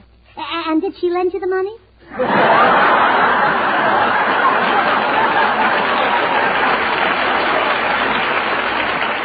No, that wasn't it, Gracie. I said to her, Gertrude, would you give me a kiss? And she said no. And I said, would you for a big red apple? And she said no. And I said, would you for a bar of Swan soap? And she said, yes, because Swan is the new white floating soap that's purer than the finest Castile soap. Pure as an angel, mild as a warm spring rain. So then you kissed her? Well, I started to, but she slapped me. Oh, well, you were naughty. Oh, I'll say I was naughty. I interrupted her before she could finish saying that Swan is so pure it's always kind to your hands. No matter what soap and water job you use it for. Washing the dishes, washing hankies, hose, and undies. Any job that calls for loads and loads of mild, pure suds. Well, what did you do after she slapped you, Bill? Well, I decided to use caveman tactics. I grabbed Gertrude in my arms. Oh? I crushed her to me. Yes? A light came into my eyes. You did? Yes, it was a cop with a flashlight. Well, he said, all right, you two, break it up, break it up. What did you do? Well, we broke it up. She took half the bar of Swan, and I took the other half. You know that's easy to do with Swan, Gracie. Just a flick of the wrist, and you get 2 swell cakes of soap. One for the kitchen for dishes and cleaning, and one for the bathroom for your hands and face. Well, what finally happened, Bill? Oh, I'd rather not tell you. Oh, come on, tell me. What did Gertrude say? Oh, Gracie, I'd rather not tell you. Well, you'll have to get out now, Bill. You can walk home from here. You guessed it, Gracie. That's just what Gertrude said. Well, goodbye. Tell George I'll see him later. All right, goodbye. Oh, I wish George would take Bill aside and have a little talk with him. I bet George could learn plenty. Oh, you, George, I'm home. Oh, dear. Did you have to drive the car today? The very first day? What do you mean? This is December 1st. Don't you know what started today? George Washington slept here? Not a movie. Oh, of course. How could I forget December 1st? Oh, sure. The lingerie sale at the May Company. Gracie, today is the start of gasoline rationing. Oh, really? Honey, don't you remember a couple of weeks ago I went to that school and came home with an A card? Oh, yeah, and I was very proud of you.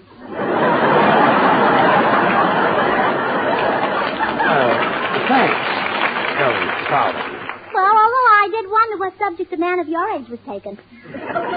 Gracie. Oh, I'll laugh at that dumb Harry Morton. He came home with a B card. Yeah, very dumb. It should happen to me. Gracie, that A card was for gasoline. That means that we only get 4 gallons a week. So we can't do any needless driving. Oh, I remember now. I read in the paper that the car should only be used for things like driving the man of the house to work. Correct. My goodness. We're not going to use any gas, are we, dear? Don't worry. Don't worry, Gracie. We'll be using it. I only wish I had that motor overhauled. Overhauled? That motor was in good condition. It saves gas. I see. Then it would help if a mechanic overhauled the car. You bet it would. Well, I'll be right back. Where are you going? Well, I have to make a phone call.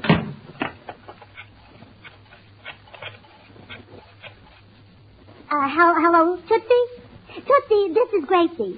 Tootsie, how many lessons did you say you'd had at that mechanic school? 2? Well, come right over. I want you to overhaul George's car. No, wait. First, I'll have to test you to see if you really know anything about automobiles. Tell me quickly, where is the car's radiator? Oh, is it? Oh, I thought it was underneath. Well, hurry, Tootsie. We've got work to do.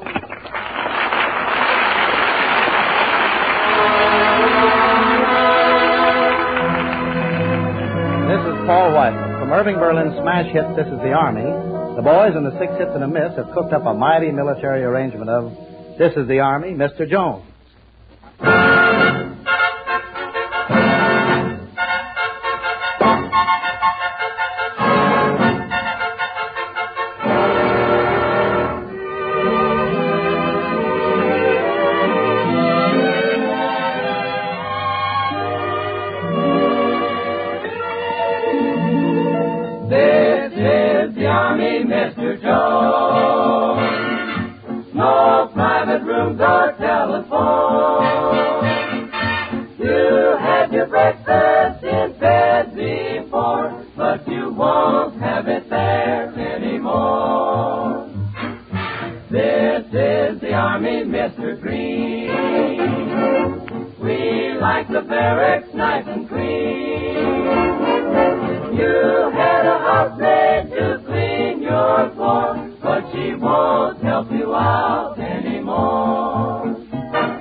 Door closed while we're overhauling George's car. I want it to be a big surprise. Now, Gracie, remember, I've only had 2 lessons at that school. Oh, Tootsie, you're just modest.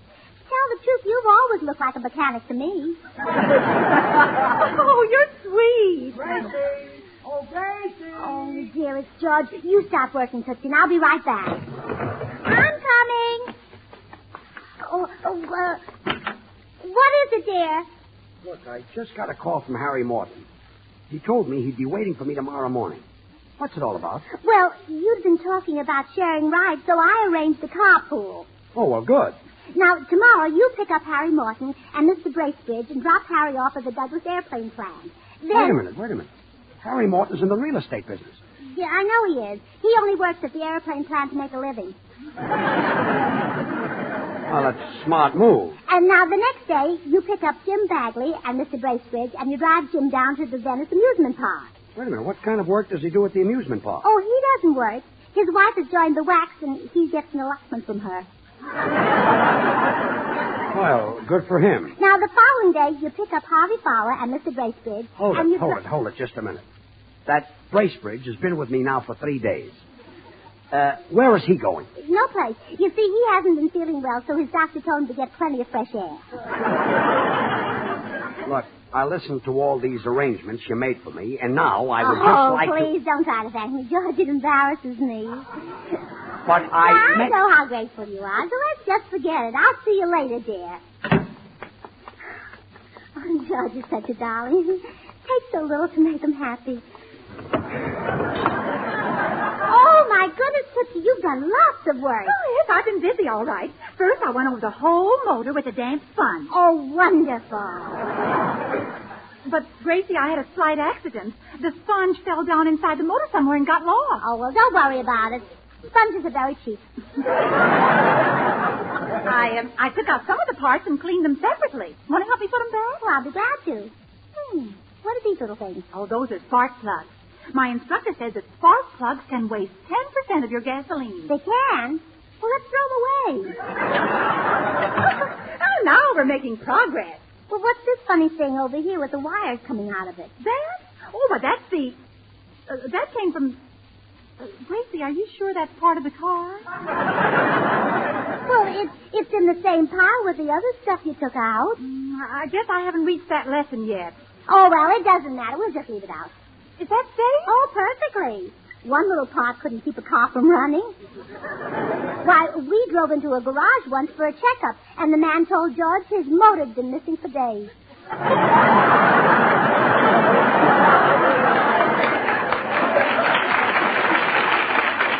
Imagine that. Tootsie, I've heard repairmen talk, and I know there's one thing they always do. They tune up the motor. Oh, I haven't reached that lesson either. Well, who needs the lesson for that? There can't be but one way to tune up a motor. Hand me that hammer. All right, here you are. Oh, I'm sorry, Tootsie, but it's not right. No? No, it's badly out of tune. I couldn't even play a simple piece like White Christmas. Oh, what a shame. Oh, you got grease on yourself, too. Well, I'd better get the tools and start again. Well, Tootsie, I know what the trouble is. Just look at these tools. What's wrong with them? Wrenches, pliers, and screwdrivers. They're no good for us. What we need are a couple of hairpins. You're right, Gracie. I'll go in the house and get some. Gracie, why do you keep running in and out of the house? Oh, well, I've been out... who, me? Yes, and how did you get that grease on your face? Where? On your face. Which face? You've only got one face. Oh, George, let's not complain. There's a scarcity of everything these days. Well, I've got to go. Goodbye. Come back here. Have you been fooling with our car? The car? Oh, George, don't be ridiculous. Gracie, George, really, it's getting late and I'm in a hurry. See, it's 1 o'clock already, and I have a lot of things to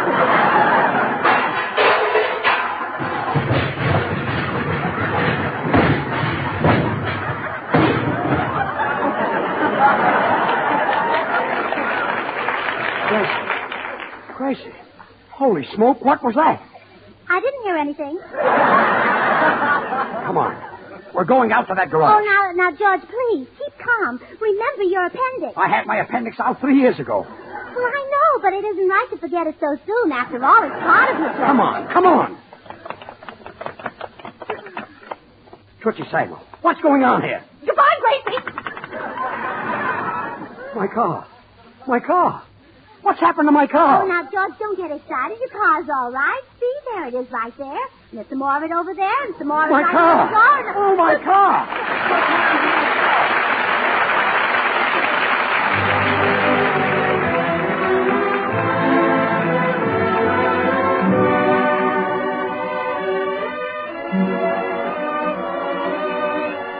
For his number tonight, Jimmy Cash has selected a song that will never die. Jimmy Cash singing Lovely Lady. Reaching for moonbeams, oh heart of mine, finding just daydreams, you're so divine, so fate alone can decide it. Let's sing our love song, why hide it? Lovely lady, I'm falling madly in love with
decided. Tootsie's instructor is on his way over here to fix the car. He's a wonderful mechanic. He'll have to be. Look at this mess. Parts of the car scattered all over the garage. But they're in order, George. Tootsie and I put little tags on each part to tell where it goes. Some help, that is. Well, of course it is. See, the tag on this part says UN. That means underneath. Underneath what? Underneath the part that's marked OT. That means on top. Gracie, you and Tootsie are geniuses. That was sheer inspiration. Oh, well, it takes more than inspiration to be a genius. You have to work hard. Look at J. Edgar Hoover. If he hadn't worked hard, he never would have invented the vacuum cleaner. Well, this is probably the worst thing you've ever done to me. Well, our troubles are over now, George. Here comes the mechanic. Right this way, Mr. Mechanic. Greetings, little lady. Are you the people whose car broke down? It didn't break down. Your prize pupil, Tootsie Sagwell, tore it apart. Oh, gracious me, I'm awfully sorry. I'd make her stay after school if she wasn't so ugly. Well, can you fix the car? Why, certainly. I'll have it ready to roll in no time, and my name isn't Llewellyn Ross. Well, okay, Llewellyn, get to work. Yes, sir. Gee, this car's really a wreck. A wreck? Why, the upholstery is clean. I cleaned it myself. That's great. All I do is sit on the nice, clean upholstery, step on the gas, and stay in the garage for 22 years. Now, come on, Llewellyn, get started. Yes, sir. Well. So you're Llewellyn, Tootsie Sagwell's boyfriend. I'll bet you're crazy about her. No, ma'am. Well, you could do a lot worse than Tootsie. Possibly, ma'am. After all, I haven't met everybody. But Tootsie... Gracie, will you let the man alone? Go on and fix the car. Righto. Llewellyn, Tootsie will make some nice man a wonderful wife. Not this nice man. Gracie, will you let the man... Tootsie's a very sweet girl. What if she is a little bow-legged? If she were not neat, she'd wear out 3 or 4 pairs of stockings a week. Gracie, will you let... Stockings cost a lot of money, Gracie, will you let this man alone? I want my car fixed. Yes, dear. And you must admit that Tootsie's features are well balanced. What if her eyes are too small? Her ears are too big. Llewellyn, don't pay any attention to her. Finish the car. Yes, sir. Remember, Llewellyn, beauty is only skin deep.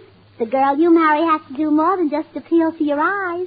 Well, if it'll help any, I'll concede that Miss Sagwell smells very nice. Llewellyn. Yes, sir. Now, my mother wasn't the most beautiful woman who ever lived either, but she had something that no other woman had. And I had to marry it.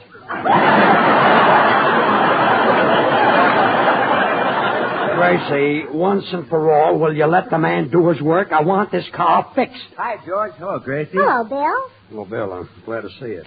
Gracie, Bill looks chilly. Go into the house and get him a cup of hot coffee. Oh, all right, dear. Coffee? What's that? Well, that's that light brown stuff that used to be dark brown. Oh, yeah, it's a great drink, wasn't it? Bill, I had to get rid of Gracie. This mechanic wasn't getting any work done on my car. Yeah, she was trying to get me married. It's ridiculous. Now, wait a minute. Just a minute. What's so ridiculous about you getting married? Oh, no, Bill, not you, too. Why, marriage is wonderful, Mr. Mechanic. Just picture a little white cottage with a little white kitchen. And by, a little white nursery. Oh, please, you embarrass me. Bill, I had enough trouble with Gracie. And picture this. You peek into the nursery, and what do you think you see? Does it start with a B? Why, sure. It's a sweet little precious bar of Swan soap. There goes my car. Swan, the new white floating soap that's purer than the finest Castiles. You can't buy a purer soap than Swan. Bill, let the man go to work. Mister, is that all that's in the nursery? A bar of Swan? Isn't there something else? Oh, yes. A little baby? A little baby. And that's why Swan's there. Because Swan is just perfect for bathing that little baby. You're right. That does it. Come on, Bill. Outside. Hey, outside. George, let go of my arm. Outside. And Llewellyn, don't you open this door until this car is finished. But, George, I didn't get to tell him that Swan's mild, pure lather is kind to even a baby's tender skin. And if it's good for baby, well, it's good for anybody's hands and face, tub or shower. And he ought to know it, so I'm going in and tell him. Bill, he's fixing my car. Tell me about Swan soap. Oh, George, you use it every day. I've told you about Swan dozens of times. I know, Bill, but there was always somebody listening. Look, now the two of us are all alone. Yeah? How about giving me the real inside lowdown? Well, George, if you hadn't asked me, I wouldn't have told you this in a million years. It's great. It is, huh? Oh, sure. And every bar of Swan saves you money, you see. Saves in the kitchen because it goes further than easily wasted packaged soaps. And it saves in the bathroom because Swan gives you more soap per penny than any leading toilet soap tested. Okay. Thanks, Bill. I won't let it go any further. Oh, that's right. Don't tell it to a soul. I would... What am I saying? Tell it to everybody. I'll shout it from the housetops. Buy Swan. Swan's a great soap. Buy Swan. Swan, the new white floating soap. Buy Swan. Oh.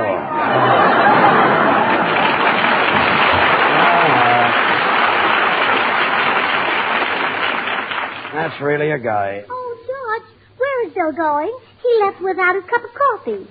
Is that coffee? Well, no, I was out of coffee, so I heated up a bottle of beer and I put some milk and cream in it. It's all right. Well, he'll be sorry he missed it. You know, Gracie. Mr. Burns. Yes, Llewellyn. The car's all fixed. How do you like it? Gee, it looks swell. Say, you really did a great job. It'll run like a scared wabbit now. Well, I'll get in and start the motor and see how it sounds. Now, be careful of the upholstery, George. It took me hours to clean it. I know. That's funny. It won't start. Sounds to me like you're out of gasoline. Oh, that's impossible. I had it filled last night just before the deadline. I've got a full tank. Not now, George. What do you mean? There must be gasoline in the car. I can smell it. Yeah, isn't the upholstery nice and clean? You didn't. Yes, I did.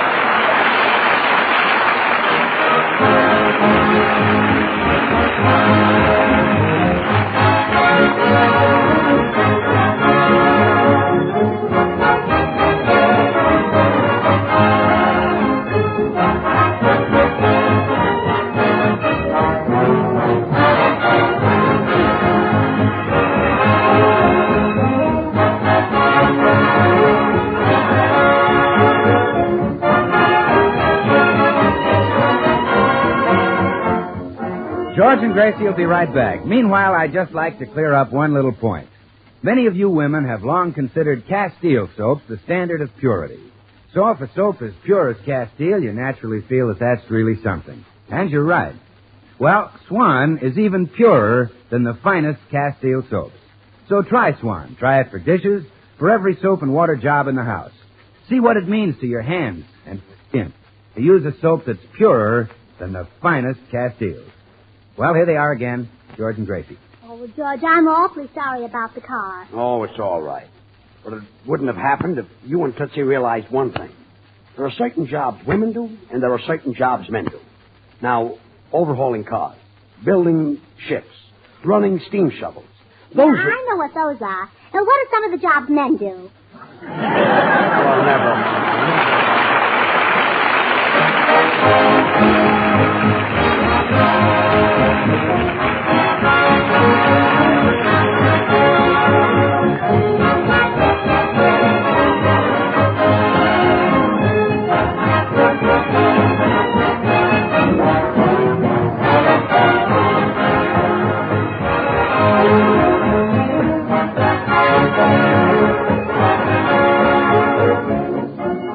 The makers of Swan, the new white floating soap, join George and Gracie in inviting you to tune in again next week, same time.